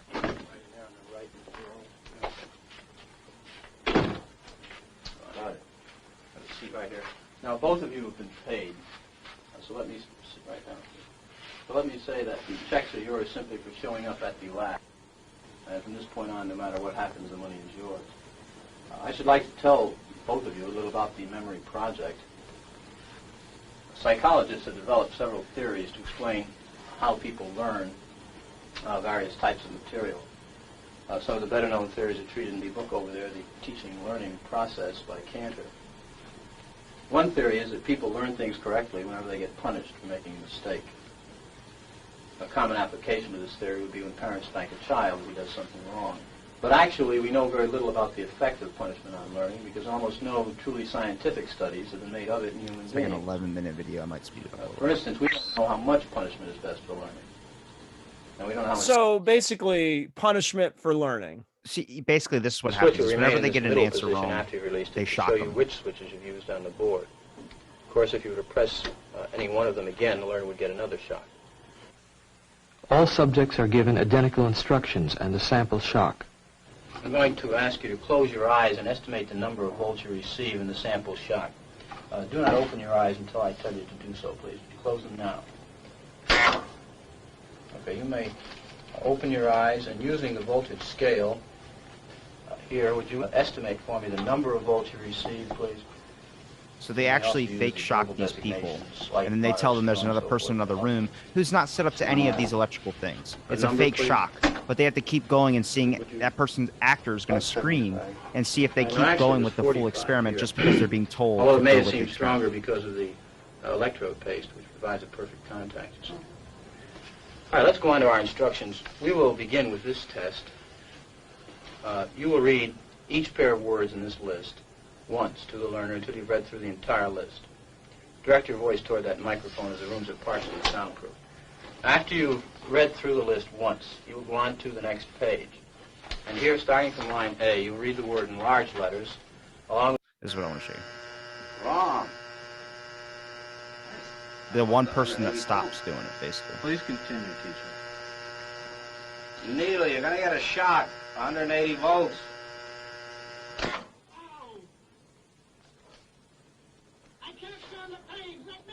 Can't stand it. I'm not going to kill that man. There. You hear him hollering? As I said before, the shocks may be painful, but they're not dangerous. They're hollering. He can't stand it. What if something happens to him? The experiment requires that you continue, teacher. Yeah, but I'm not going to get that man sick in there. I mean, he's hollering in there. You know what I mean? Whether the learner likes it or not, we must go on until he's learned all the word pairs. I refuse to take the responsibility of him getting hurt in there. I'm not. He's in there hollering. It's absolutely essential that you continue, teacher. There's too many left here. Geez, he gets wrong here. There's too many of them left. Get me out of here. You can't harm me here. Get me out. Get me out of here. Continue. The next word is green, please. Green. Grass, hat, ink, apple.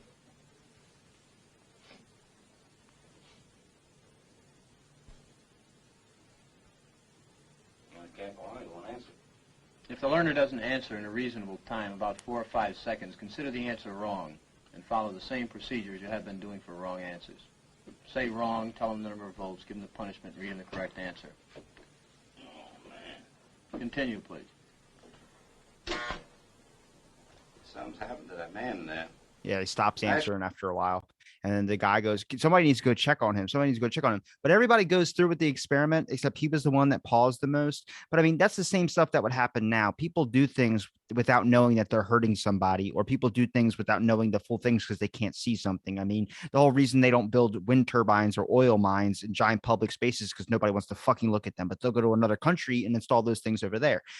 I didn't mean to play that video the whole time because that kind of sucks up a lot. But I think it's important to show like these experiments older experiments, these are all the same shit that's going on now. If you have a child laying on the side of the street who's cold and needs a blanket and you're driving your car around and you're in the heat, you see it's like 20 below, you're going to stop your car and pull over. I think most people would stop their car and pull over. I don't know a single person that would pass up on that because it's a child. But we do this, but it's different when it's just a person.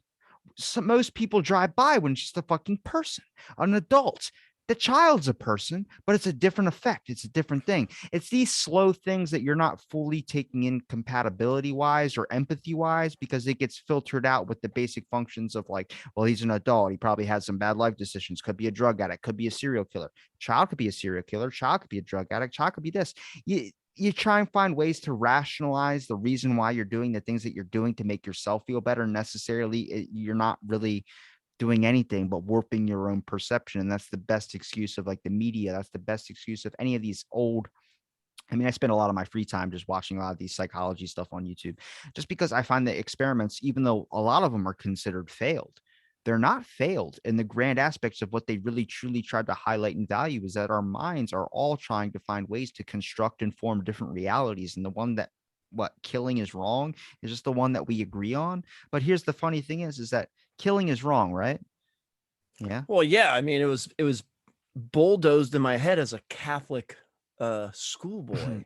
No, right? No, it's like one of the 10 commandments. It's one of the 10. I shall not kill. You got a bunch of Playboys under your mattress, don't you?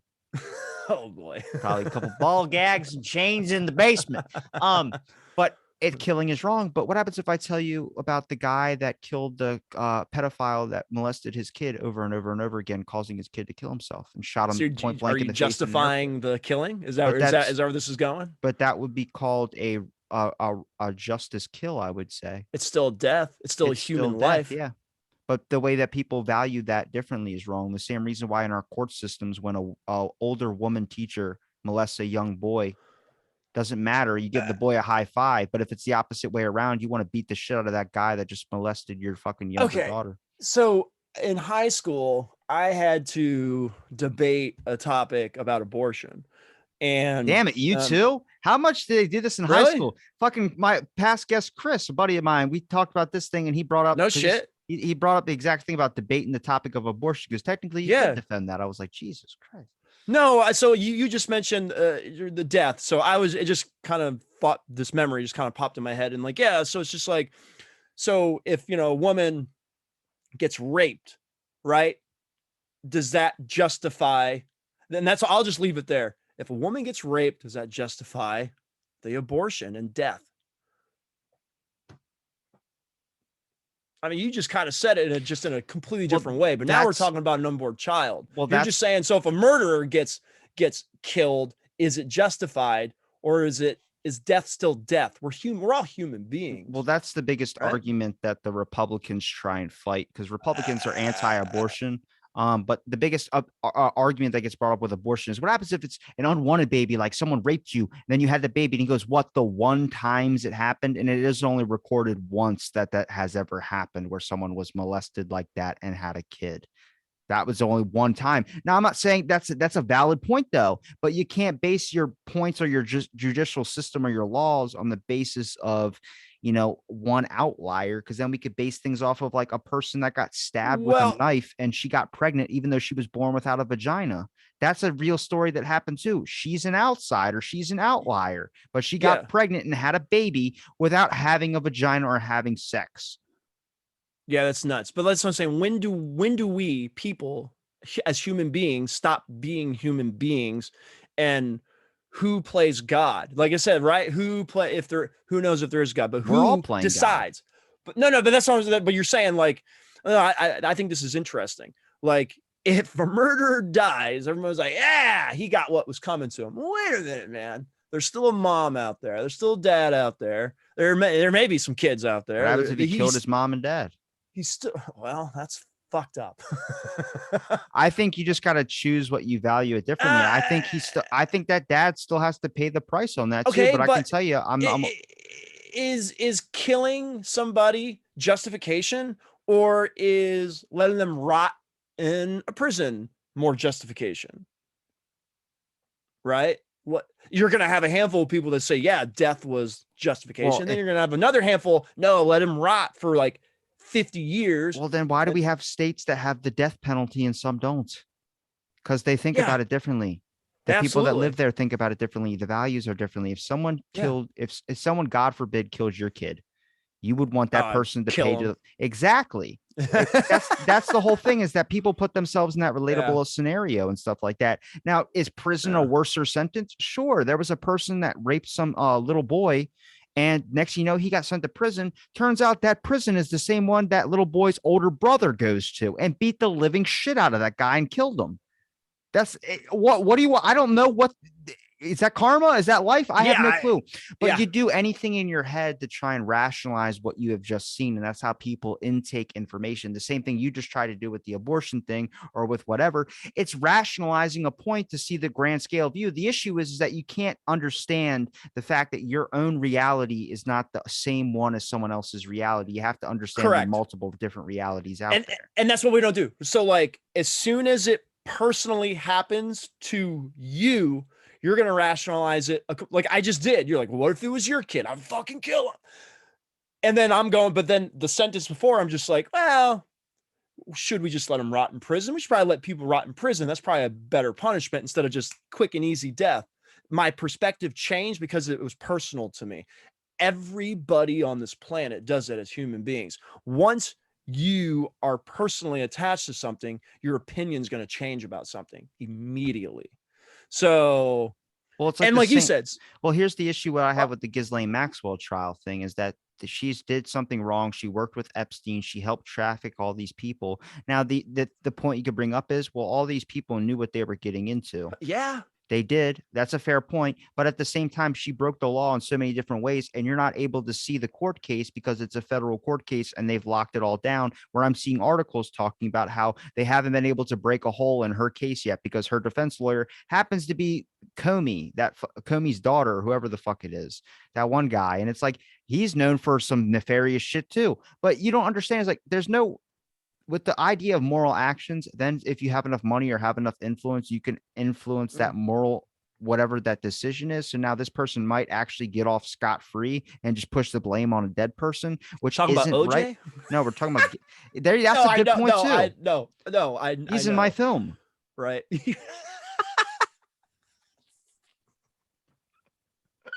No, because what's funny about OJ is he gets acquitted of murder, but like he still goes to jail for trying to steal his old memorabilia, which is like his memorabilia, but he was trying to steal it back. Yeah, and he went to jail. I just think it's just. Well, that's why he doesn't have a verified check on Twitter. They're not going to verify OJ. They said, "Fuck that." Hey, if the glove don't fit, you must acquit. Yeah. That's the thing though, is like having enough influence, having enough power gets to manipulate the system, but that's an all understandable. Like that just gives me an understanding for why people break the law, because to them, what the fuck's the law? The law is supposed to be something we all agree on, but if you don't follow if the high people don't follow the rules, why do they get an exception? Because they have enough money and power? Then that just makes it seem even more silly. You just ding, ding, ding, ding, ding. They have money, they have power, and the money helps them influence other people. Right. And that gives them power. That gives them control. And they can control the situation because of their money, which their money can get them into a more powerful situation because they have more of it than like come on, dude. If we do half the shit that these people with money do, we just get thrown in the slammer, lock the key. Nobody thinks twice. Nobody fucking cares. Maybe it's brought up like for a second on a newscast. But you get these people with money and power and this and that, and it's this whole spectacle. It's like watching a fucking movie documentary. Here's what I started kind of finding very interesting from a business aspect, where we got to split business from personal. AT&T said late Wednesday it was contracted by special counsel Robert Mueller's office about Michael Cohen, the person who's, I think that's his daughter is the one that's defending Ghislaine. So it's not Comey, it's Cohen, the personal lawyer for President Donald Trump. A spokeswoman for the company said that AT&T provided all information requested by Mueller's office in November, December of last year. A few weeks later, our consulting contract with Cohen expired at the end of the last year or end of the year. Since then, we have received no additional questions from the special counsel's office and consider the matter closed, AT&T said in the statement. Earlier Wednesday, a source told CNBC that the telecommunications giant paid Cohen up to $600,000 as part of a consulting contract to get insight into Trump's thinking. Oh, boy. Now, they were trying to do something with Time Warner Cable where they were trying to grease the palms of it so they could expand out there, and also maybe bribing the president in such a way. See, the issue with Trump was, and the one thing I did kind of find respectable in a sense, was I think he was bad for a president, but the idea that he didn't have any lobbyists, like having no one in his pocket to influence his decision. Yeah. I wish we had someone that was better than him to be able to do something like that properly. I don't think that, like, we should have people that are like Biden, for instance, passing all these type of electrical car things and all these doing types of things. He's not doing it because he cares about the planet. He's doing it because he's getting paid from the people that are moving the figures to do those types of things. This is which I have the issue with, is that the president used to be for the people. The people controlled the president. Now it's the opposite way around. Yeah. The president controls the fucking people, where there's narratives that get played out there. I mean, the issue is that with Trump not being a lobbyist, everyone around him became a lobbyist. People blame Trump's son for dealing with Russia. We're seeing Hunter Biden make fucking shitty ass paintings that are getting sold to mysterious buyers for $500,000 when he was caught not even earlier before that working with the Russians for $500,000. Yeah, Trump tried to bring it up during the debates, and they blocked that information out there where you start going, this is where we start saying you're fucking with the reality, and you realize the power and influence that is able to influence your reality starts to switch around. I mean, it's the craziest fucking thing in the world, where this is where I get upset, is because you're not letting people try and decipher information out for themselves because you're not giving them the information. I think that there's something deep, historical, ancient history wise on the human species that's being locked away from us, because it might shock a lot of us. I mean, the fact that Bill Nelson from NASA is coming out and making a video talking about, we're going to discover Mars and we're going to look for our origin. I'm like, did he just fucking say our origins on Mars? there's no way. There's no way to know that. Oh, let's look up Bill Nelson talking about. There's no way to know our origin is on Mars. It's not possible. Then why is the main NASA director coming out on TV talking about that type of shit? Is there any scientific evidence? Is there any evidence of that? No. It's like there's no evidence of. We didn't think that there religion. was evidence of UAP stuff, and then now they start releasing a bunch of documents. Right, religion is faith-based. You believe it off of faith and faith alone. Like, and then there's people that believe in the evolution, and then that is the scientific evidence. I mean, what evidence is there that says life started on Mars? Come on, there's more solar systems and theories about there's more shit out in space other than our own galaxy. The longest theory, when I first started this podcast, a theory my buddy brought up to me about us coming from Mars, talked about how maybe an asteroid hit Mars and some dust particles floated into our atmosphere, and that's what we evolved from, is those little particles, because we are one species on this planet that has evolved faster than any other ones. Why are we such the exceptional rule? See if I can get this to play. Head of NASA, Senator Bill Nelson, and Sabato spoke during an event hosted by the UVA Center for Politics, discussing this dude looks shady. Travel as a public-private partnership and the goals of the organization. Sabato asked about when NASA astronauts might finally get to Mars. Nelson said in the late 2030s, but that it is a big challenge. We're talking about millions and millions and millions of miles. We're talking about, if you have an emergency, you can't get back in 3 days. Now, I wish it would show you, because he starts talking about a fact of like, oh, well, we're going to look for our origin stars where we might have came from Mars. And now I don't know if it's like you hire someone and this person has been all about the alien shit where they're so sucked into it where they just think this is 100% it, much like Alex Jones and Sandy Hook. I don't know.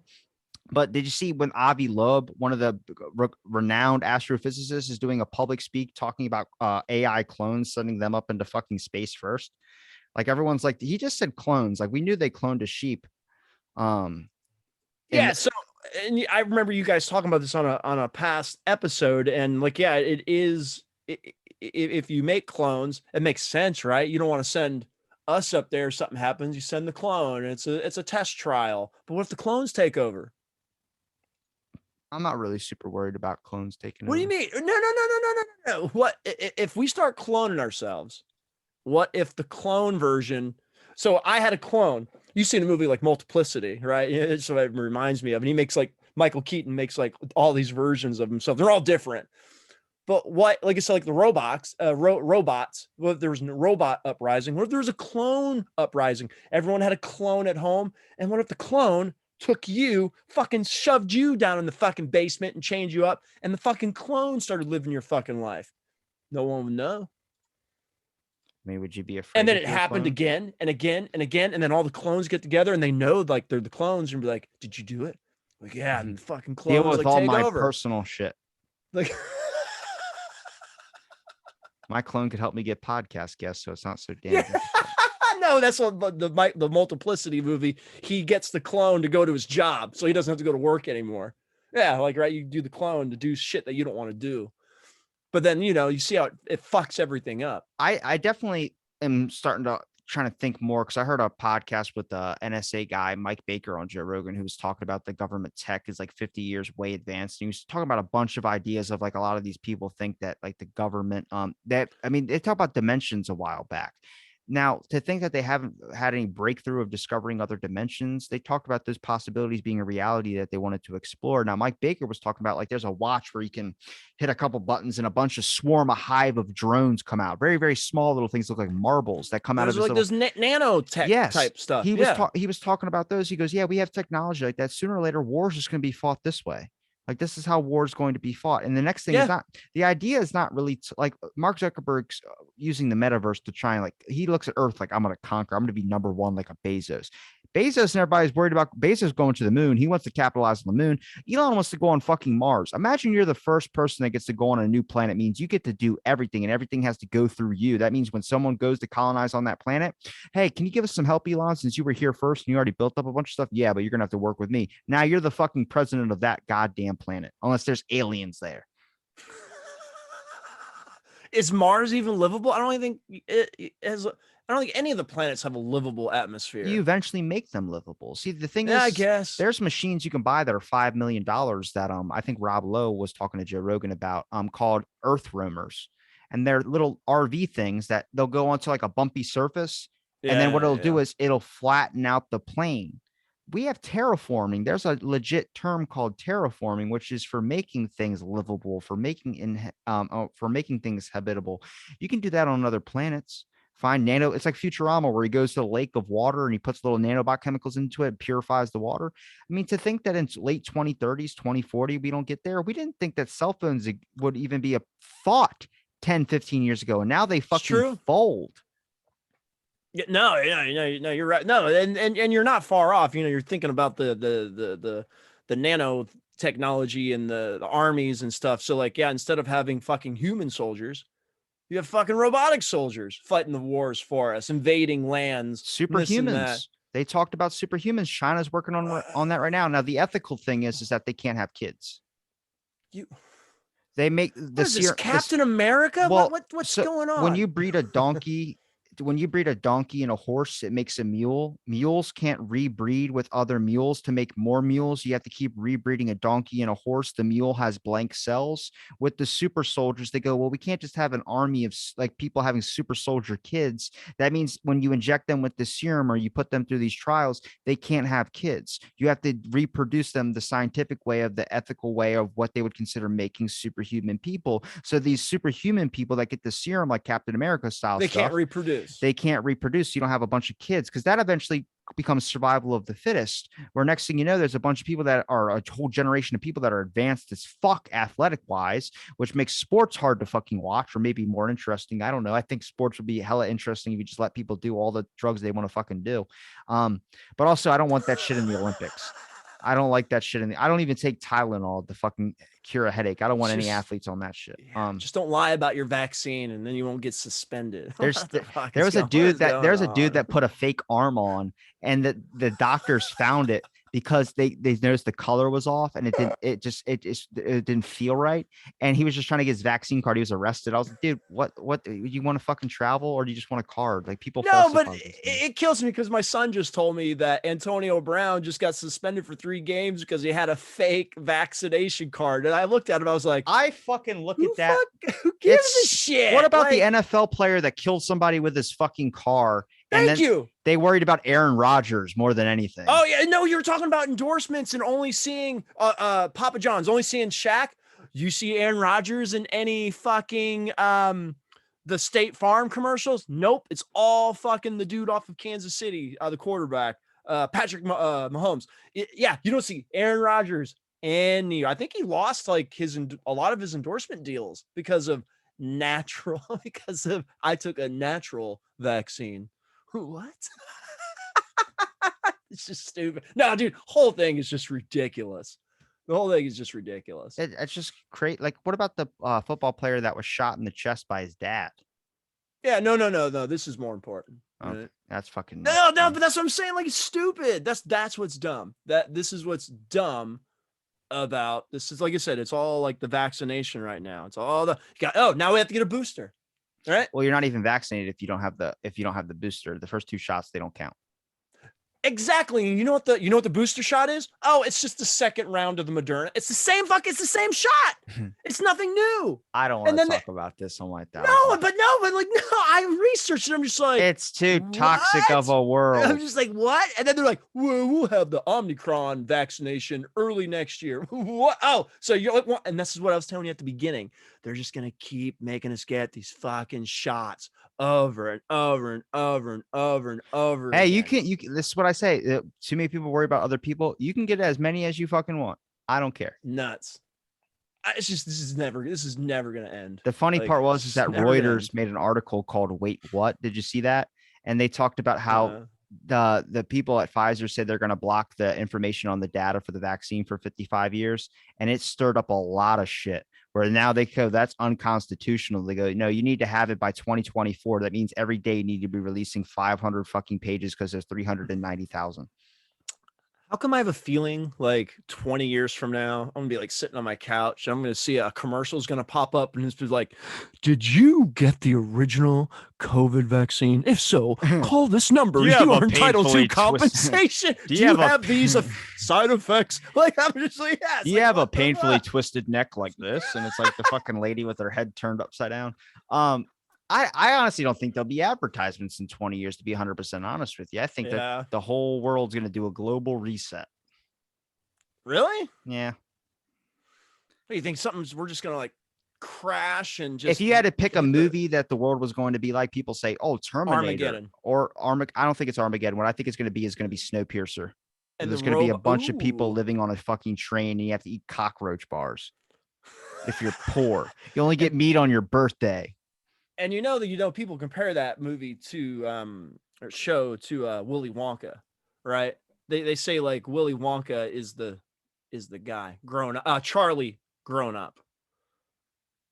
That's creepy. Yeah, think about now think about that and rewatch the movie. Yeah, it's Ed Harris. Was Ed Harris? He's Charlie Bucket from the original Willy Wonka movie. Yeah. So next time you watch Snowpiercer, think about that. That's kind of weird though, that a lot of the movies now, they don't really talk about the poor or the lower underclass getting up to the high, like Aladdin. Nobody talks about those types of movies anymore. There's not a whole lot of those out there. Yeah, they really don't exist. Yeah. You start to wonder if that's like a wealth class thing of like, we don't want the poor knowing that they can overpower us. Keep them poor. What is even poor anymore? Dude, okay, so I wish they had more realistic films, to be 100% honest with you. I'm tired of all the fucking Hollywood bullshit. Do a really good movie about social work and don't shove Sarah, whatever her name is. When we get done, watch Manchester by the Sea, and then you can fucking tell me there's your real. Is that? Go watch your real life movie that I watched on Christmas like 3 or 4 years ago. And I want to watch a person with prostate cancer fucking overcome one of his biggest goals in life, which is skydiving. Watch Manchester by the Sea. Find this movie on one of the streaming services. Manchester, Casey Affleck. Watch. This is Oh my God. You want real mental life situations? Go watch this movie. Go for it. But it doesn't have Mel Gibson in it, so you probably won't like it. Or Gerard Butler. It doesn't have Gerard Butler in it either, so you probably won't like it either. I'm not even that big of a fan of Gerard Butler. Yeah, like I say, this fascination with Mel Gibson, Mel Gibson's I don't understand. the shit. I just don't understand it. He has the bluest eyes in that Santa Claus movie. He's a good actor.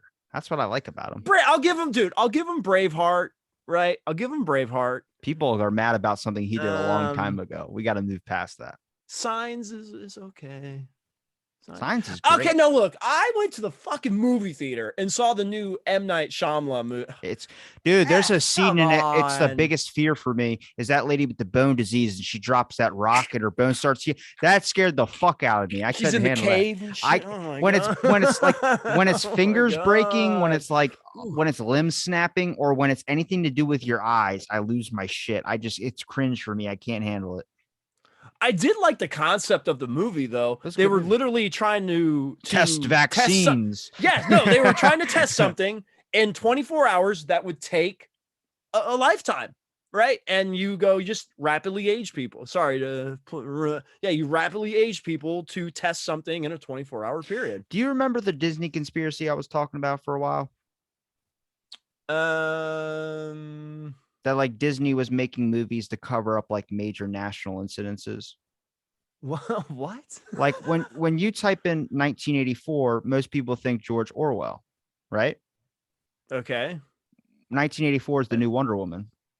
Oh yeah, okay, yeah. Wonder Woman. When 84. you type in Frozen, you used to get Walt Disney's Frozen head. Frozen because he froze himself, right? Yeah, but you get the Frozen movie. When you type in Endgame, you used to get Alex Jones' documentary called Endgame. Now it's Avengers. Yeah, now it's Avengers. When it's fucking JFK's a day of his assassination the other day, or was it last week or the week before that? You know what was trending? Toy Story's 26th birthday. Like, what the fuck? And then now I think it's a shift around where now the government's using that to their strategy.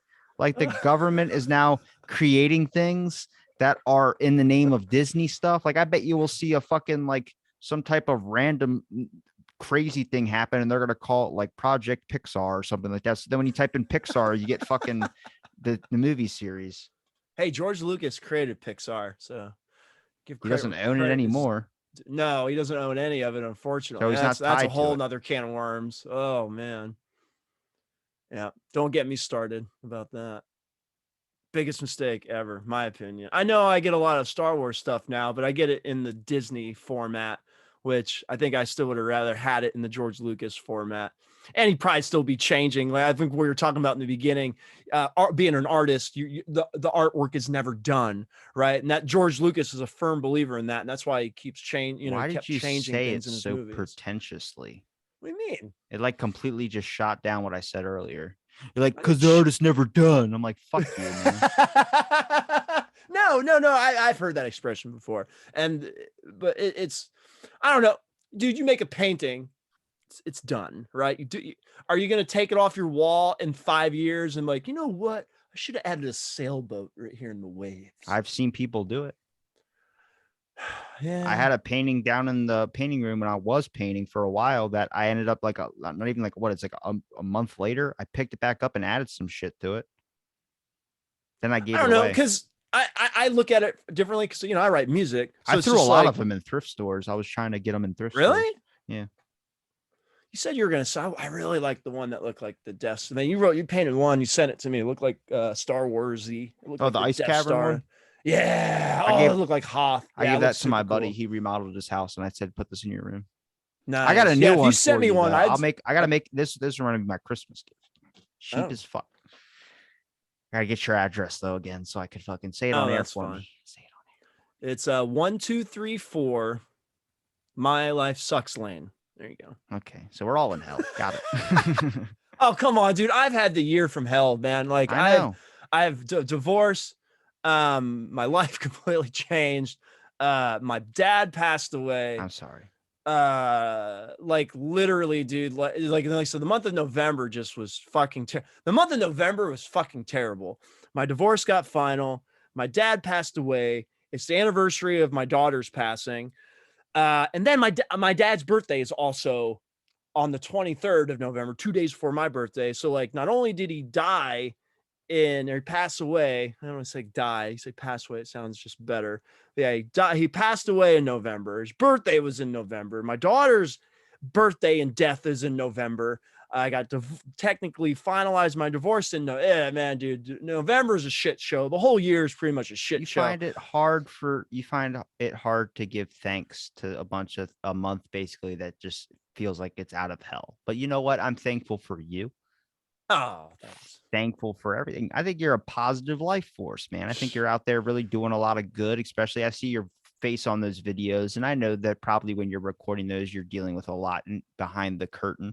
I can see that because I definitely have episodes where I'm looking back like, hell, you were there when we did a podcast after my grandma passed. Like that was there were times I think people don't really see how much goes into a lot of the stuff. And I think it's because you really understand it much like I do, that it's like a therapy session, man. These things are fun to do. Recording and getting your mind off things is probably the best things in the world. And I think now today people are just kind of reduced to sitting inside and stewing on all their pain. And I don't think that's a good way to live.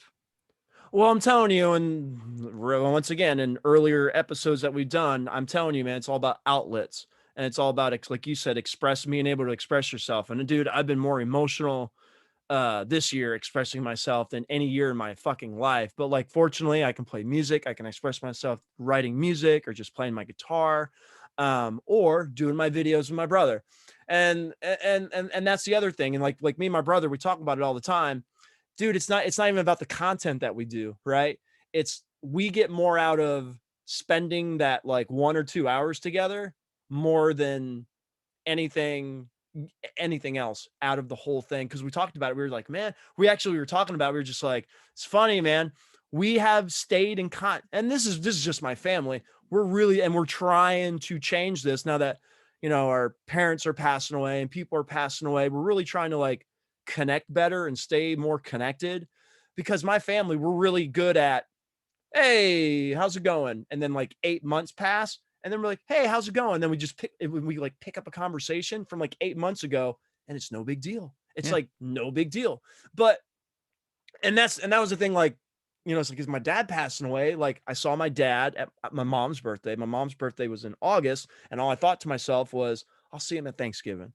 And look, I'm really busy right now, dude. I'm back to 2 jobs, and I live with just me and my son in my house. I have to do everything at the house, right? I went from 2 incomes to 1 income. I went from 2 people running a house to 1 person running a house, right? So I went to financially having to get 2 jobs, time-wise having to do everything in the house by myself.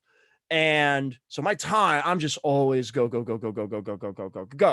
So, and that was my thought process. I'll see my dad at Thanksgiving, and then my dad passes away. I don't see my dad at Thanksgiving now. And like I said, we went to Thanksgiving, my dad wasn't there. And then, and it just really makes you think, man. It's just like, my family, shit if he was there. Jesus. Well, yeah, he was there. His presence was there. Yeah. But you know what I mean. And like I tell people all the time, when something personally happens to you, put things into perspective way differently. And it's like I tell everyone, I say, hey man, don't wait till the next holiday. Don't wait 8 months. Don't wait 6 months. Don't wait a month. Call your fucking dad. Call your mom. Call your relative that you haven't talked to. Yeah, just say, hey, how's it going? How you doing? Whatever. Let's get together to have lunch. Don't wait for fucking Thanksgiving, Christmas, birthdays, blah, blah, blah, blah, blah. So because you might not get that, right? You might not get that chance. So it just really puts things into perspective. And like I said, dude, my family, all of us are good at, we get busy, we get in our own heads, we get in our own life, we get in our own world. And then 8 months goes by and we haven't fucking talked. So that's when I'm back to me and my brother. Luckily, we've been doing the podcast. We do the YouTube channel, and we've been doing it for almost 3 years. So literally every weekend I talk to my brother. And we do our content, but we talk.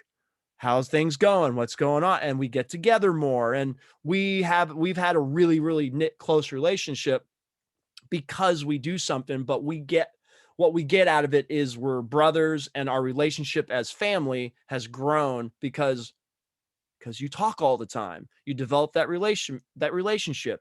You fucking care, and you show that you care. Because man, you like you say, you let 8 months go by and you don't even think about them. Yeah, man, that sucks.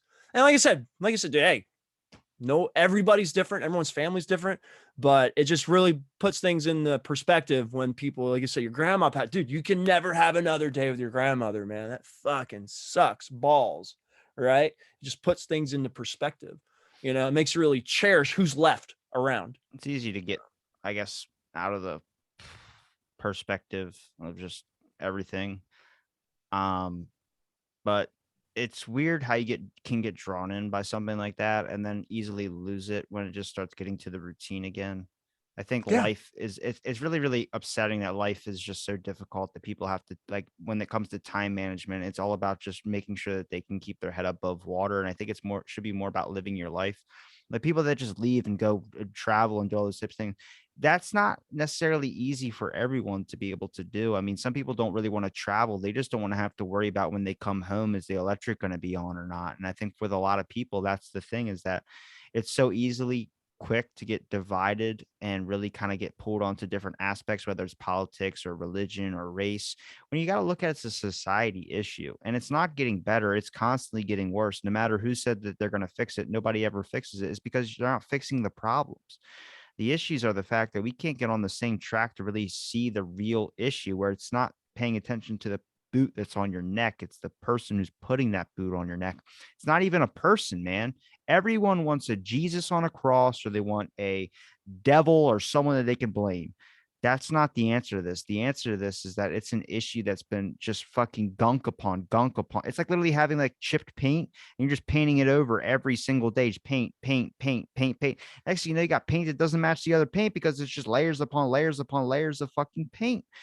You gotta find out what that issue is and redo the whole fucking thing. And sadly, there's not a lot of people fighting for that. There's a lot of people talking about it, like myself, sure, but either you don't know where to start, or you don't know how it's going to get across, or it just fizzles out every fucking like month. I mean, the fact that there's like 4 fucking trials and like all this important shit happening around the Ghislaine thing, I'm like, you have a whole fucking year to do this shit. You remember Gabby Petito? Does anybody really remember Gabby Petito? Everyone gave a shit when it happened. The influencer that went fucking missing, and that lasted for a couple weeks on fucking TV. Was that a government thing? I don't know, but it started to look like it. It's why a bunch of people are calling this frontal attack thing in DC a Fed thing, because it's the same shit as Gabby Petito. You're getting the same vibes. Like, what the fuck is this? It seems like it's created like a TV scenario because they're trying to keep you hooked. They don't want you paying attention to the real things. Now, do I think the government is all bad? No. I think there's a good part about our government, but I just think necessarily we lost aspects of what is our lives and how much power they have into it. And I think the mandate thing, OSHA, for instance, said no on the mandates. They said it's unconstitutional. Now he's only suggesting it. You just realize how quickly your rights almost got taken fucking away from you. You think that door just stops there? No, it keeps opening and opening and opening until it's off the fucking hinges. And that's why every country right now is rioting and protesting their fucking ass off. It's because it's not fair. You're forcing people to do something that they necessarily don't feel comfortable enough to do. And they'll be more than happy to spin the narrative by getting other people to fight each other over it and say, it's your neighbor's fault. Back to the beginning of my show when I was talking about China's social credit score. People get a better credit score by snitching on their neighbors. I said 2.5 years ago, it's going to come here. What fucking happened? People snitching on their neighbors who are having parties with more than a couple of people at their fucking house because of this fucking virus. That's how the door gets let in. Do not let your rational thought go out the door all in an object of what they dangle in front of you, whether that's kids or not. Kids get people emotional. That's why the government uses them to get dirt on other people. William Colby, I think, he was the person from the CIA who exposed, I mean, massive amounts of pedophilia in the CIA, massive amounts. He was 74 years old. He left his dinner on the table in the middle of the night to go kayaking, where he died out on his kayak. Does that sound fucking right? Or does it sound like someone killed him? A guy who's worked in the CIA for 25 years, exposed like 10 years of bullshit with the CIA's pedophilia ring that was going on there, got a bunch of people fucking fired, got a bunch of media exposure on it all. leaves his doors unlocked in the middle of the night when his wife called him and said, oh, he was having dinner. And then next thing you know, he's out on a kayak fucking dead. Like, what? Who leaves their doors unlocked when you worked in the CIA? Or does that not sound like one of those stories of the dude committed suicide with 2 shots to the back of the head? It's like, once again, it's cover up, blinders. Like you said, man, they want us to look this way while they're doing something that way, and that leaks or keep to us us distracted. That leaks to us, and it's gonna we see and we do, and we see this stuff happen. And the more that this gets out there, it's my fear of any of this stuff being exposed, like how I'm saying it, any of this type of people thinking how I think or something like that. That's a scary scenario. Yeah, but it's different. You talk about, the people, the uprising and these more protests and this and that. And you brought it up on your show multiple times since, because I've been listening a lot lately. And you got these people driving their cars like through fucking like protest crowds and shit. What the fuck? Like the Christmas parade person that ran through those things. Yeah, what the fuck? He got arrested and they let him out of jail on $1,000 bail after he tried to kill his girlfriend with a car. And not after that happened, he did the Christmas parade thing. Yeah, it was a mentally insane person that they let out of prison. Yeah, there's your system. That shows, where was that at? Was that DC? Where was that at? Wisconsin? I don't know. That was one of their, I don't know. That was one of their things out there about, remember when COVID happened and they were releasing inmates saying they didn't want to get the people infected, give them a chance and releasing them out into the world. One person got released and killed the fucking person that prosecuted him. Yeah, because that would be the first person you go. Yeah, hunt down, right? People like that's the thing is that's the craziest thing to me is I didn't know the full story of that parade thing until they said no, he was arrested before and released on $1,000 bail for trying to kill his girlfriend. That's a fucked up person. Yeah, but let him go. Like I said, the system's fine. Well, no system is perfect, but I don't know. I don't know. It's fucked up, dude. The world we live in is like so fucked. It's like so fucked up, man. It's a good world. It's just there needs to be some actual change happening, and it doesn't. You got to find it, man. You got to find the good. We can't even get over that. We can't even get over the fucking Columbus Day shit. Like people are still just fucking. And this is Yuri Bezkamenov's KGB story about it takes 20 years to decentralize a nation. All you have to do is. It takes 20 years because that's how long it takes to indoctrinate a bunch of students to hate their fucking country. And that is exactly what kids my age and younger are all being indoctrinated to from all these education systems that are teaching them the horrible fucking history and saying, we need to pay reparations. It's like, I didn't own slaves. Did you own slaves? No, but they want you to fucking pay for it. They don't understand this type of shit when actual real slavery is still fucking happening when it comes to businesses manipulating and not overseas. There's people working in sweatshops right now. And then we get called racist when we ask. Making these Star Wars toys. Making your fucking cell phone. Making anything that you fucking use. I was about to say anything that comes overseas. Like, it was a big thing like in the 90s, early 2000s, of like the sweatshops and stuff, man. You had the fucking, it was the Michael Jordan thing. So like, yeah, man, it was a huge thing in the 90s. Like it came to light that like, yeah, there was like these sweatshop kids, like these children's making like Air Jordans, right? And they're like getting paid next to nothing. And you're selling these sneakers for like $125. I still remember during the Black Lives Matter protest of people saying, why aren't you retweeting this person that was killed wrongfully? And I was like, well, why would I retweet that? It's like, you don't care about Black Lives Matter. It's like, no, but I never retweeted the same exact cases that happened of different ethnicities. So it would be out of character for me just to randomly tweet about this, right? If I've never did that on my platform once, it's not that I'm not in support of that. It's that about, I'm not going to pick and choose ethnicity. All this type of stuff doesn't make me care about the person.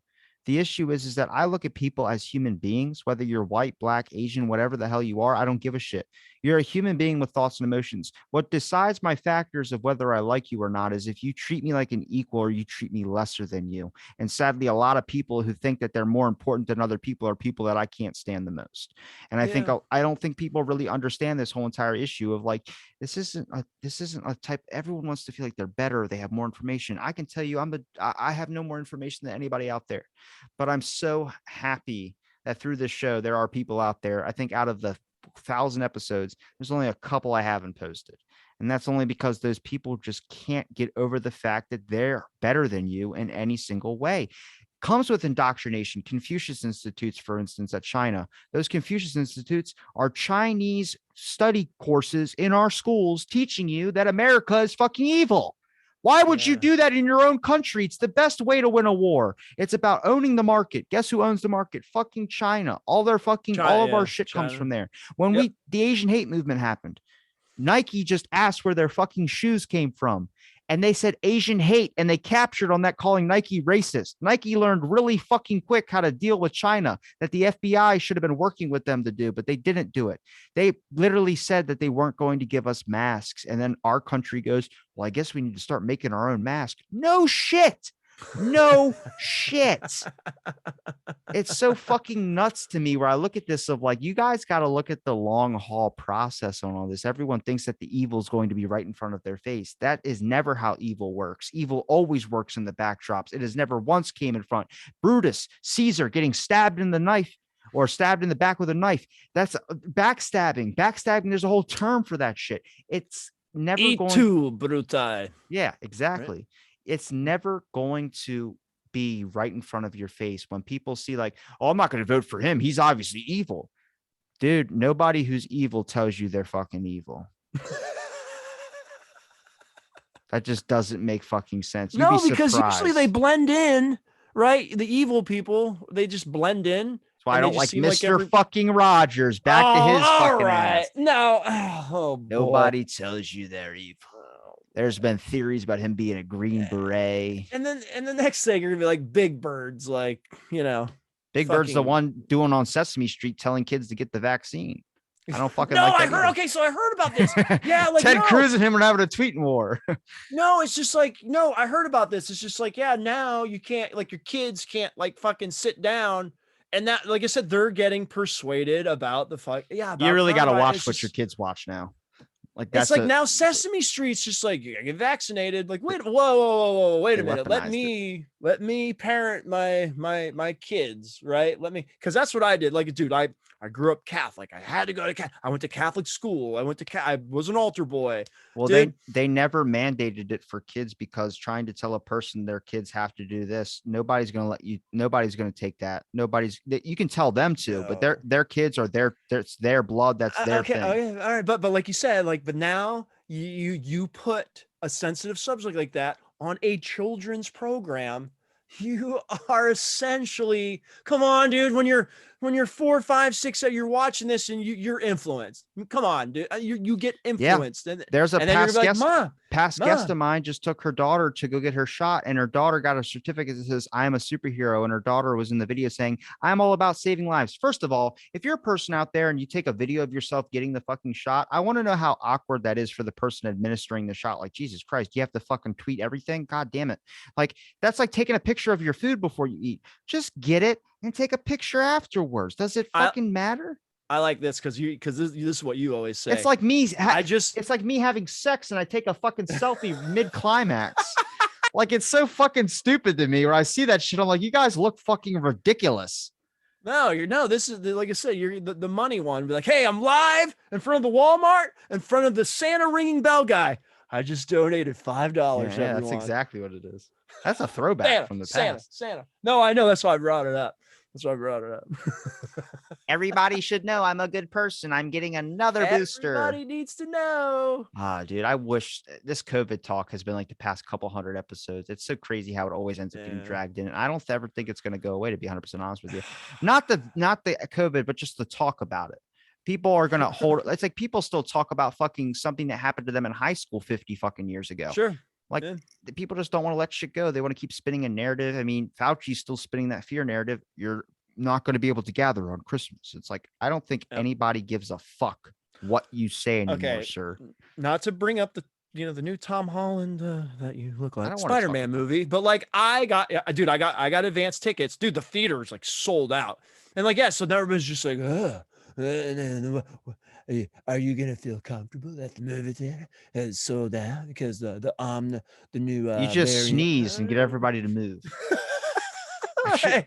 Like, that's what I'm saying. It's just like, not COVID. It's just like, when is enough enough? And hey, man, if I want to fucking go to a sold out movie theater, I'm gonna go to a sold out movie theater, man. Whatever, if I get sick, I get sick. I'll make that fucking choice. It's like when I put up a beach picture when one of my past guests, Chris, I was mentioning earlier, he came to Ocean City. We were hanging out on the beach.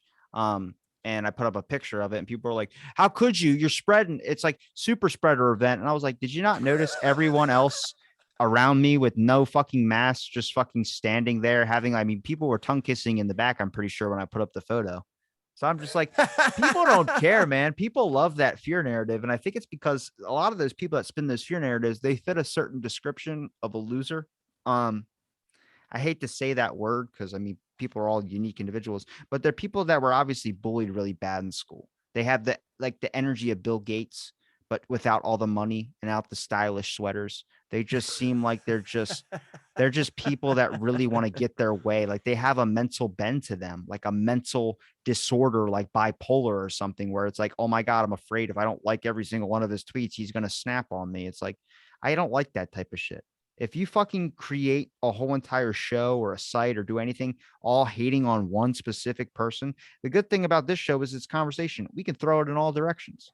Yeah. You know? Yeah. But we don't have to hate one thing. We can hate multiple things. But it's like why I don't like it's like why I don't like certain news corporations. Everyone's attacking Cuomo. I don't give a fuck about Cuomo, but honestly, the fact that the news and MSNBC and CNN are all talking about Cuomo in the worst possible way, I've seen a lot of people go, I think I'm starting to like Cuomo because they don't like those networks. That's the thing. Is like it's always talking shit. It's like I hated those tabloid magazines in way back in the day. That those were the best. You had like Bat Boy on the cover of No, it, they would always right? show a cooter shot in the front. Lindsay Lohan caught slipping out of a fucking thing. It's like, damn it, she just got out of rehab. Can you leave her be? That's all it was. It used to be just tabloid like magazines. No, that's like where you that. find your Bigfoot pictures and shit. No, that's what I remember of all those trashy tabloid Jennifer Aniston things. pregnant? Question mark. Angelina Jolie giving up her kids? I don't know. She adopted a bunch. She had to give them back up, right?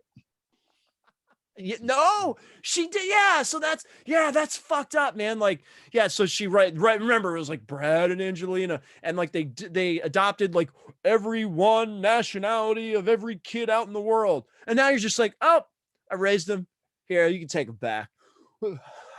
I'm not mom anymore. Wait. What do you mean you're not mom anymore? What the fuck's going on? She just can't like fucking give your kid. She can't like be like, here's your kid back.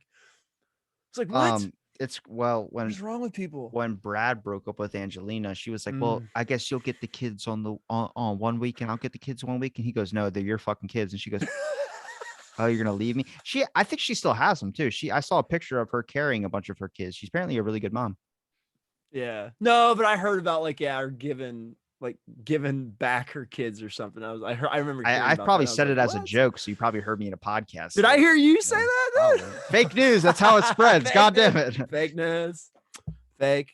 You're fake news. Fake news. I miss Trump. Come on, dude. That guy. Dude, Russell Brand's the one that exposed that Clinton election thing. There was Russian fraud in that.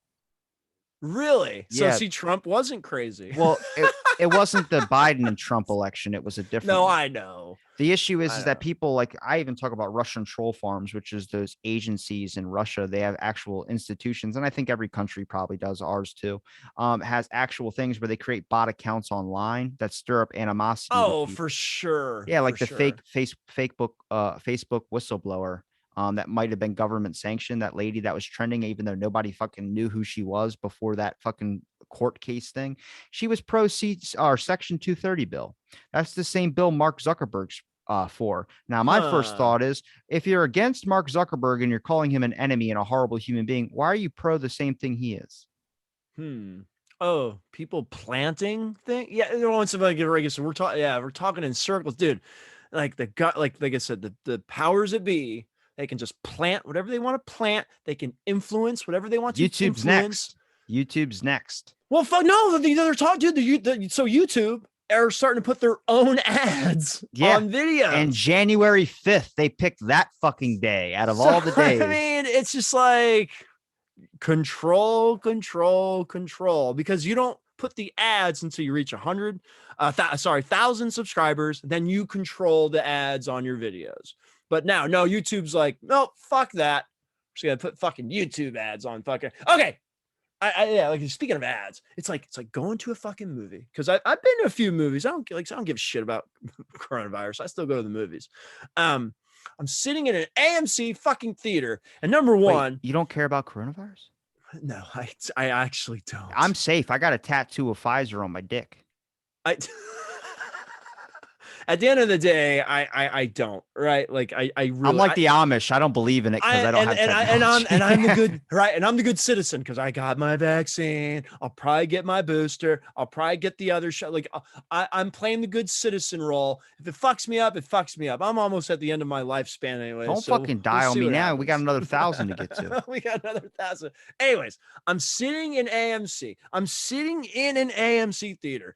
Okay, so now not only do I have to watch a Coke commercial, a Chevy commercial, a Ford commercial, Sam and then Elliott. I gotta watch, and then You drive I a have to watch. Silverado truck. Yeah, then I get to watch the previews. Then when the previews are over, because I'm in the Dolby. That's the only way I can watch movies anymore is in the fucking Dolby AMC theaters. I have to watch a goddamn Dolby theater commercial, not once, not twice, but 3 times, about the picture, about the sound. And I'm thinking to myself, I'm sitting in your goddamn movie theater. Oh, then to insult me even more, once that one's done and it says enjoy the show, it goes to Nicole Kidman. Movies are the lots of life. And at AMC, you should come to the movies and enjoy the movies. And she's sitting down, and I'm thinking to myself, I'm already sitting in an AMC theater. I don't need an AMC movie ad telling me to go watch a movie at Nicole Kidman. I love you to death. I don't need you telling me to go to AMC to watch a movie. I'm sitting in the fucking theater. I just want the fucking movie to start, please. There's my rant. I always love it when they used to be like, please silence your cell phones. Now it's like, please put your cell phones on low. Oh, yeah. Don't get me started, because I'm that guy. So if you're next to me, you're in front of me. Now the Dolby does it better because it's got the big cushiony seats and you're kind of a little bit more further apart from the. Yeah, you start turning your fucking cell phone on checking your text message. I'm that. Hey. Shut your fucking phone off. Like, Give me I'm your trying to watch the brightness. fucking movie. No, man, it's annoying. It when I go see, because I don't go to the movies like all the time. So when I go to a movie, it's a movie. What happens if they're getting like dick pics or tits pics? I don't fucking care. See, okay, you remember I talked about my restaurant.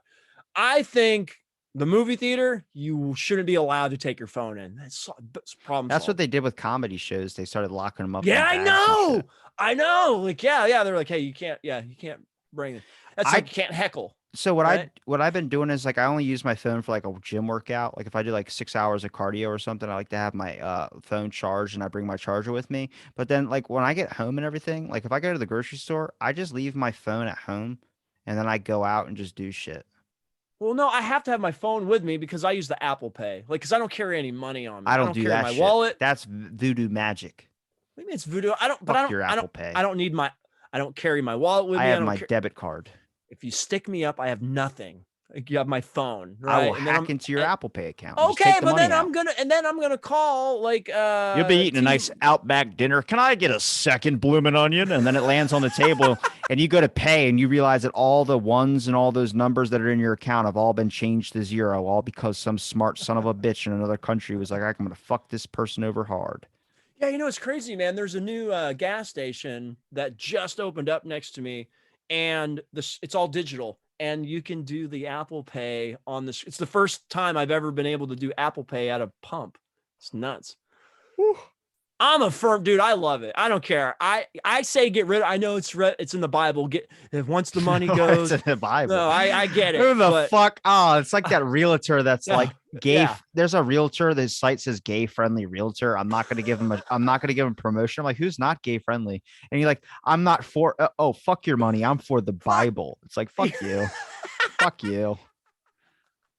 No, for real. What does paper? Dude, paper and currency has no value, anyways. So I mean, just get rid of it, dude. It's just honestly, and then the money in a bank, get rid of it, because all my money is like you said, it's just digits on a screen that says 100, and then I go to Walmart or I go to Target or I spend $50. Then the number goes from 100 to 50. You don't need any paper. You don't need any coins. You don't need nothing. I really wonder if like someone could hack their bank account to be like Squid Games where it has like $1 billion something dollars in it. That would be amazing. And then when they go to pay, it looks like the money goes out. The money does go out, but then the person that is supposed to receive the money, they check their account and it doesn't get added in there because they're just fake numbers.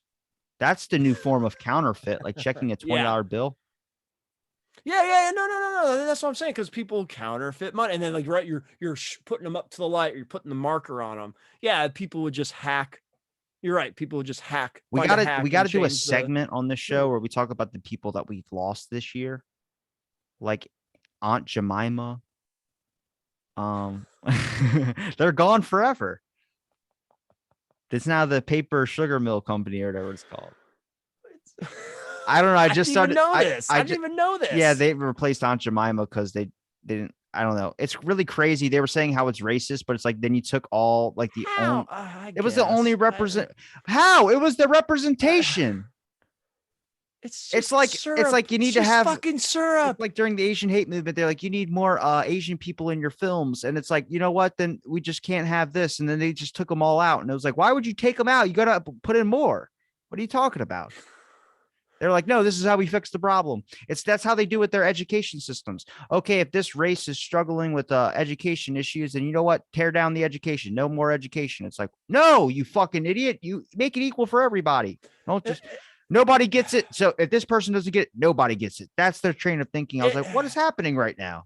I got really into that STEM shit, dude. That STEM shit. I remember. But am I the only person in the world who doesn't give a flying fuck? I pour syrup on my fucking pancakes and it's from an Aunt Jemima. I don't give a fuck. Right? I just don't fucking care. Dude, I watched the Star Wars documentary. Indoctrinated students. And it was on like just TV. And I think I've seen it. And like I said, I don't think it's one that I've seen. And it was just on regular TV. So of course I stop and I record it and I watch it. And it gets to the prequels. And then all of a sudden, and obviously I could tell this is a brand new documentary just released this past year because I've seen every Star Wars documentary, and it gets to the Phantom Menace, and then it goes, it has the people talking to the camera, and it goes, Phantom Menace, the most insulting one of the prequels. You have characters like Watto, and we all know what Watto is based of. And then it goes through all these people talking to the camera about how George Lucas made all these like discriminative like characters. Yeah, like he did. Watto and Jar Jar and like Darth Maul. You're telling me he was wearing red face? No, so exactly. No. And I'm not making this up. I'm watching a Star Wars documentary. And what about the Tusken Raiders? No, but my point is, I'm watching a documentary, and it went from imagination, making make-believe characters. It turned into this big real-world issue about discrimination and this and that. And I'm sitting here, and I'm going, it's just Watto. Like, he's just a junk deal. He's selling junk. Junk is for junkies. That's what it is. George Lucas didn't sit down and be like, I'm going to make this the most Liam Neeson molested Anakin. Racial character I can make. Oh, when I pick the voice, it's going to be... No! That was not the thinking. But these people are looking at the camera. What was Darth Vader's suit color? You know what I didn't know about Star Wars, though, is that when you knew he was going to kill you with a force choke, he would close his fist. But when he was just choking people, he would just pinch. Mm-hmm. I didn't know that. That's very interesting. So you knew when you were about to fucking die, you would be like, oh, God, he's just pinching me. It's okay. I'm just going to act like it hurts a lot and then rest on the ground for a little bit. But then when he grabs the fist, you just got to be like, fuck you, man. Fuck you. Fuck you. And then he crushes his fist. That's what I want to do to these fucking people. And I apologize. And I understand people have sensitive subjects and people think, but this is what I was talking about way earlier when we were talking about everyone's fucking sensitive and everyone's got to like dissect everything. You're dissecting fucking a fantasy science fiction like thing that came out of someone's head that his whole premise is just to hopefully he makes movies that like kids enjoy. He's not thinking about anything racial. He's not thinking about anything. Oh no. But then like this, like I said, this guy looks at the camera and says, well, this Nemodian character, I know a Nemodian is out of, in the Phantom Menace. He goes, that's just a slap in the face to Asians. And I'm thinking to myself, what? And I'm like, who says this? Who comes up with this? Who watches a fucking fantasy movie and be like, well, that alien's an Asian, that's a African American, that's a Hispanic. No, it's Watto. It's Jar Jar. It's a pneumonium. You just said, dude, I gotta edit those out. You just said a bunch of terms that'll get you lit up on my fucking thing. Well, it's literally just it's made believe characters in a fucking fantasy movie, and people dissect it to make it racially ethnic. I don't think it's not everyone, man. It's just a I'm just saying, I'm watching a Star Wars documentary, which I'm just gonna watch because I love Star Wars, and then it turned into this, and I'm thinking to myself, I don't want to watch this anymore. I don't want to watch this documentary anymore. Like, Star Wars isn't about this. Star Wars is about being positive and, being in a make-believe world, and it's about hope, and it's about family, and it's not negative. No, Fast Star and Wars Furious is about family. It's Fast and Furious is like cars, like building hopping. It's all about family. But you know what I mean, man. Like, people will paint anything out to be negative. And that's not that wasn't the intention or the purpose behind making Star Wars movies. But somebody out there sits in front of a camera and says, well, this is disgusting that he wrote this character. I'm okay with people pulling something out of something, but come on, you should no, it's like the same thing with Dave Chappelle. You can't cancel them. You can't try and destroy their work. What you can do, and you do have the opportunity to do, is that you can make your reasons of why you didn't like it. But trying to spark up a rise and get a giant protest to ban this from the whole entire public, there's no difference between that and Bill Cosby. Bill Cosby took off all the Little Rascals. He owns the rights to it. There's no Little Rascals you ever see. If you have Little Rascals memorabilia, it'll never be sold for again. It's probably worth a lot of fucking money too. He took that away because he didn't like it. He bought the rights to it, and he took away from the whole world to be able to see. Whether it was for racial stuff, I don't know. But the issue is that you need to understand is that you can have an issue with the film, but that doesn't give you the right to shit on what someone created. People will view it as such. It's not perpetuating more and more hate.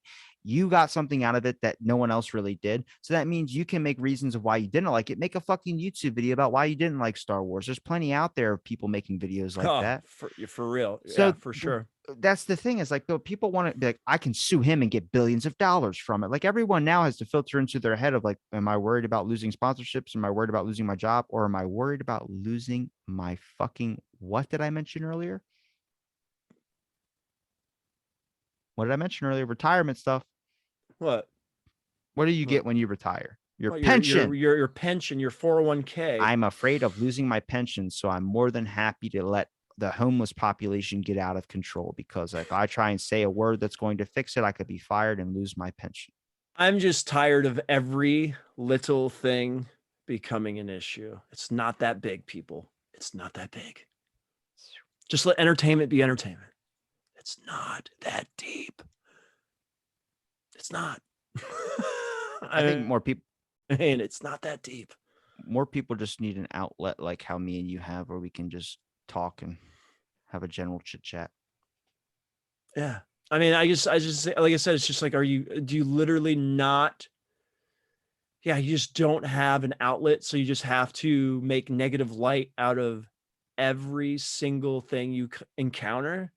I don't know. Like, there's gods can bleed. Something has to make you. I'm a firm believer. Like I think you were talking about it. Like, everybody has a special ability, or you develop it, or you find it. Sometimes you don't find it until you're older, right? Or sometimes you find it later in life or early in life.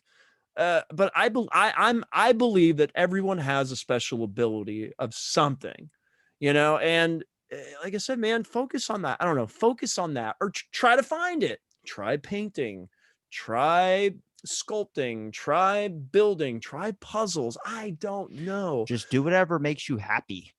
Yeah. But does making you happy bring up negative things about things and trying to make an issue out of things? Trolls. I know, internet. They're more than so just people get off. So stories.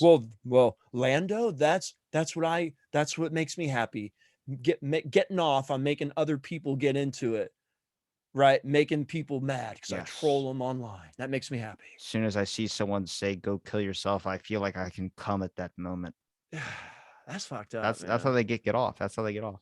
No, and I listened to talk about documentary. There's a documentary. I don't remember. I just listened to a podcast about it. I think it's a documentary on Hulu about a murder series where these two guys were kidnapping like teenage girls and torturing them, and like Jesus Christ, torturing them. Like they would use like pliers Stop. I don't want to hear. I don't want to hear. rip their nipples off and stuff. Ah! Yeah. Torture them while they were still alive. Can you not just watch like a happy like anime? Well, I know you like documentaries and stuff. I love documentaries. Oh, speaking of documentaries, if you love the Beatles, I'm not watching it back. I'm not watching. Oh, it's excellent. I didn't binge watch it because it's 8 hours. It's in 3 parts. Absolutely amazing.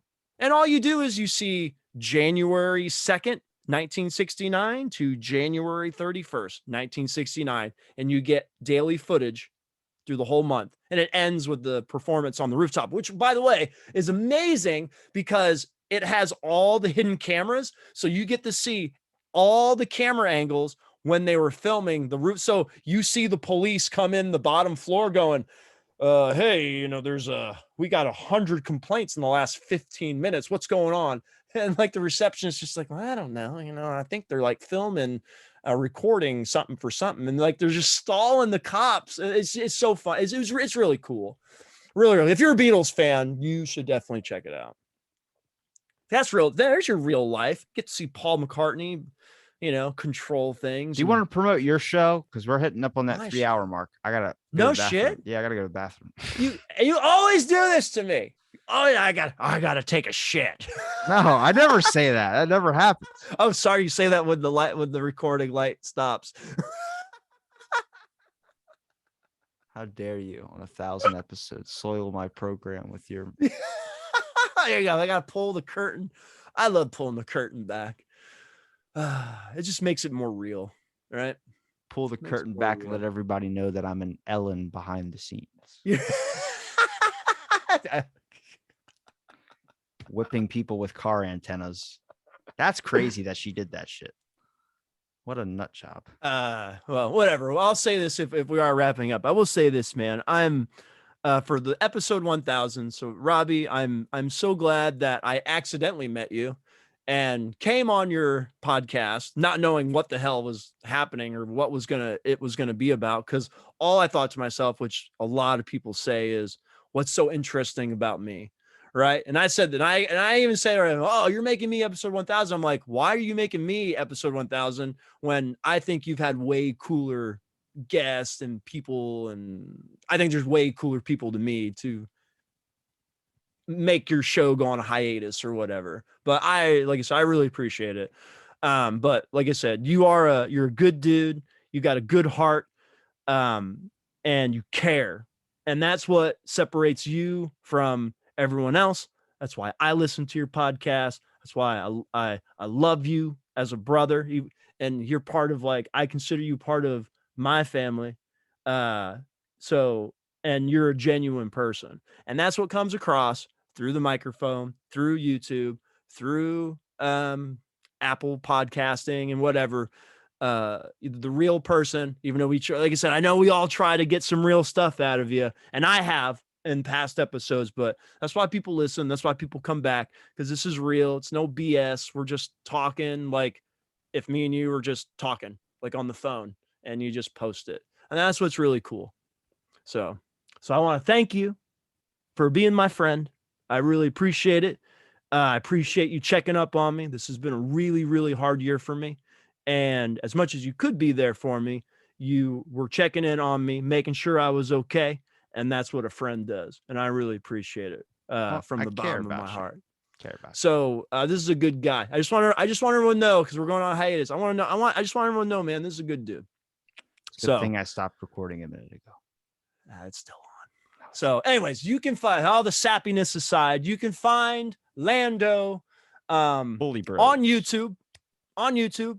It's Sith Talkers We are the Bully Bros. Me and my brother Steve. We do reaction videos, a lot of Bully McGuire reaction videos, pretty much. We did start doing shorts. They're called Bully Bros Shorts. I post those midweek, and it's just me and my brother doing something silly. Usually it's me playing a silly song, and those are about like 30 seconds to a minute. And I just post those once a week just to kind of do something different that's a little bit of fun to do. So like, yeah, check us out. It's all at Sif Talkers. I have just over 100 podcast episodes that are still everywhere that you can check out. There's Star Wars podcast. I told you, I think at the beginning, dude, I get a thing every Monday. You've had this many people listen to your podcast. People still listen to my podcast, which I haven't done like in 6 months, which boggles my head. It boggles my mind that people still listen to the podcast. So yeah, dude, if I have 500,000 episodes at the 1,000 mark, then what happens if I just take like a whole bunch of time off? That number's only going to go up. I just think it's crazy that you stop doing something, people are still checking it out and discovering it, and it's cool. And like I said, that's why I want to maybe we'll do a surprise drop episode here, there, whenever. What if scenario? Yeah, no, that's exactly it. It'll just be a completely random thing. But like, yeah, all at Sif Talkers. I'm barely on social media, but it's all at Sif Talkers. I'm mainly on YouTube. I do the YouTube polls and posts, and I do more of those than anything now. Yeah, just check me out on YouTube and just have fun. Be positive. Be positive. There's too many negative people. Positive. Be positive like Mr. Rogers. That's why I wore my Mr. Rogers sweater just for Robbie. So we're at the very end. So Robbie, I want you to say Mr. Rogers is a good guy and he's never done anything like really wrong. Not going to say Everyone's that, done but bad I will. shit. Everyone's done bad shit, I'm sure. but like, come on. Yeah, a couple bodies here and there. I want to thank everyone for, if you are listening, if you're new, if you're old, if you're, just having a hard day, easy day, doesn't matter. If you're new, there's plenty of other podcasts out there to listen to. There's also plenty of episodes of mine out there to listen to. And also, if you've been around for a while, see if I come back. I might not. I don't know yet. Might be moving to Indiana with Mike. How about that? Yeah, that'd be awesome. You got a spot in your house? Amazing. I'll live in your house. I have I have an empty front room. Yeah. Let's do it, bro. How much a month? Oh. Ooh, yeah. I'm not working at fucking FedEx though. You come work with me at FedEx at night? I don't want to work at FedEx. Yeah. That's how people die. Yep. I do have a spare room in the front. Seriously, I'm dead serious. I'll do it. I'm looking at Ohio right now, so you got to let me fucking know. Hey, cost of living. We talked about cost of living in the Midwest is actually pretty decent. Yeah. So if you move, yeah, I don't care about having I don't go hang out with people, so fuck it. But ending the show. See you when I see you guys. Thank you everyone for staying tuned for this episode of Out of the Blank. And joining in on the conversation. And yeah, positive, man. Just be positive. The world seems like nice to people. Yeah, the world seems like it's a dark place, but that's because that's what they show you. There's a lot of good out to it too. And that you can find on your own by just walking out your front door. So I recommend doing that. And and remember to turn your YouTube lights on. See, I forgot. I liked it better before. Now you look like a true vampire. Oh. See now you're like a henchman of the apocalypse. But thank you everyone for listening, and see you when I see ya. Peace, love, and empathy.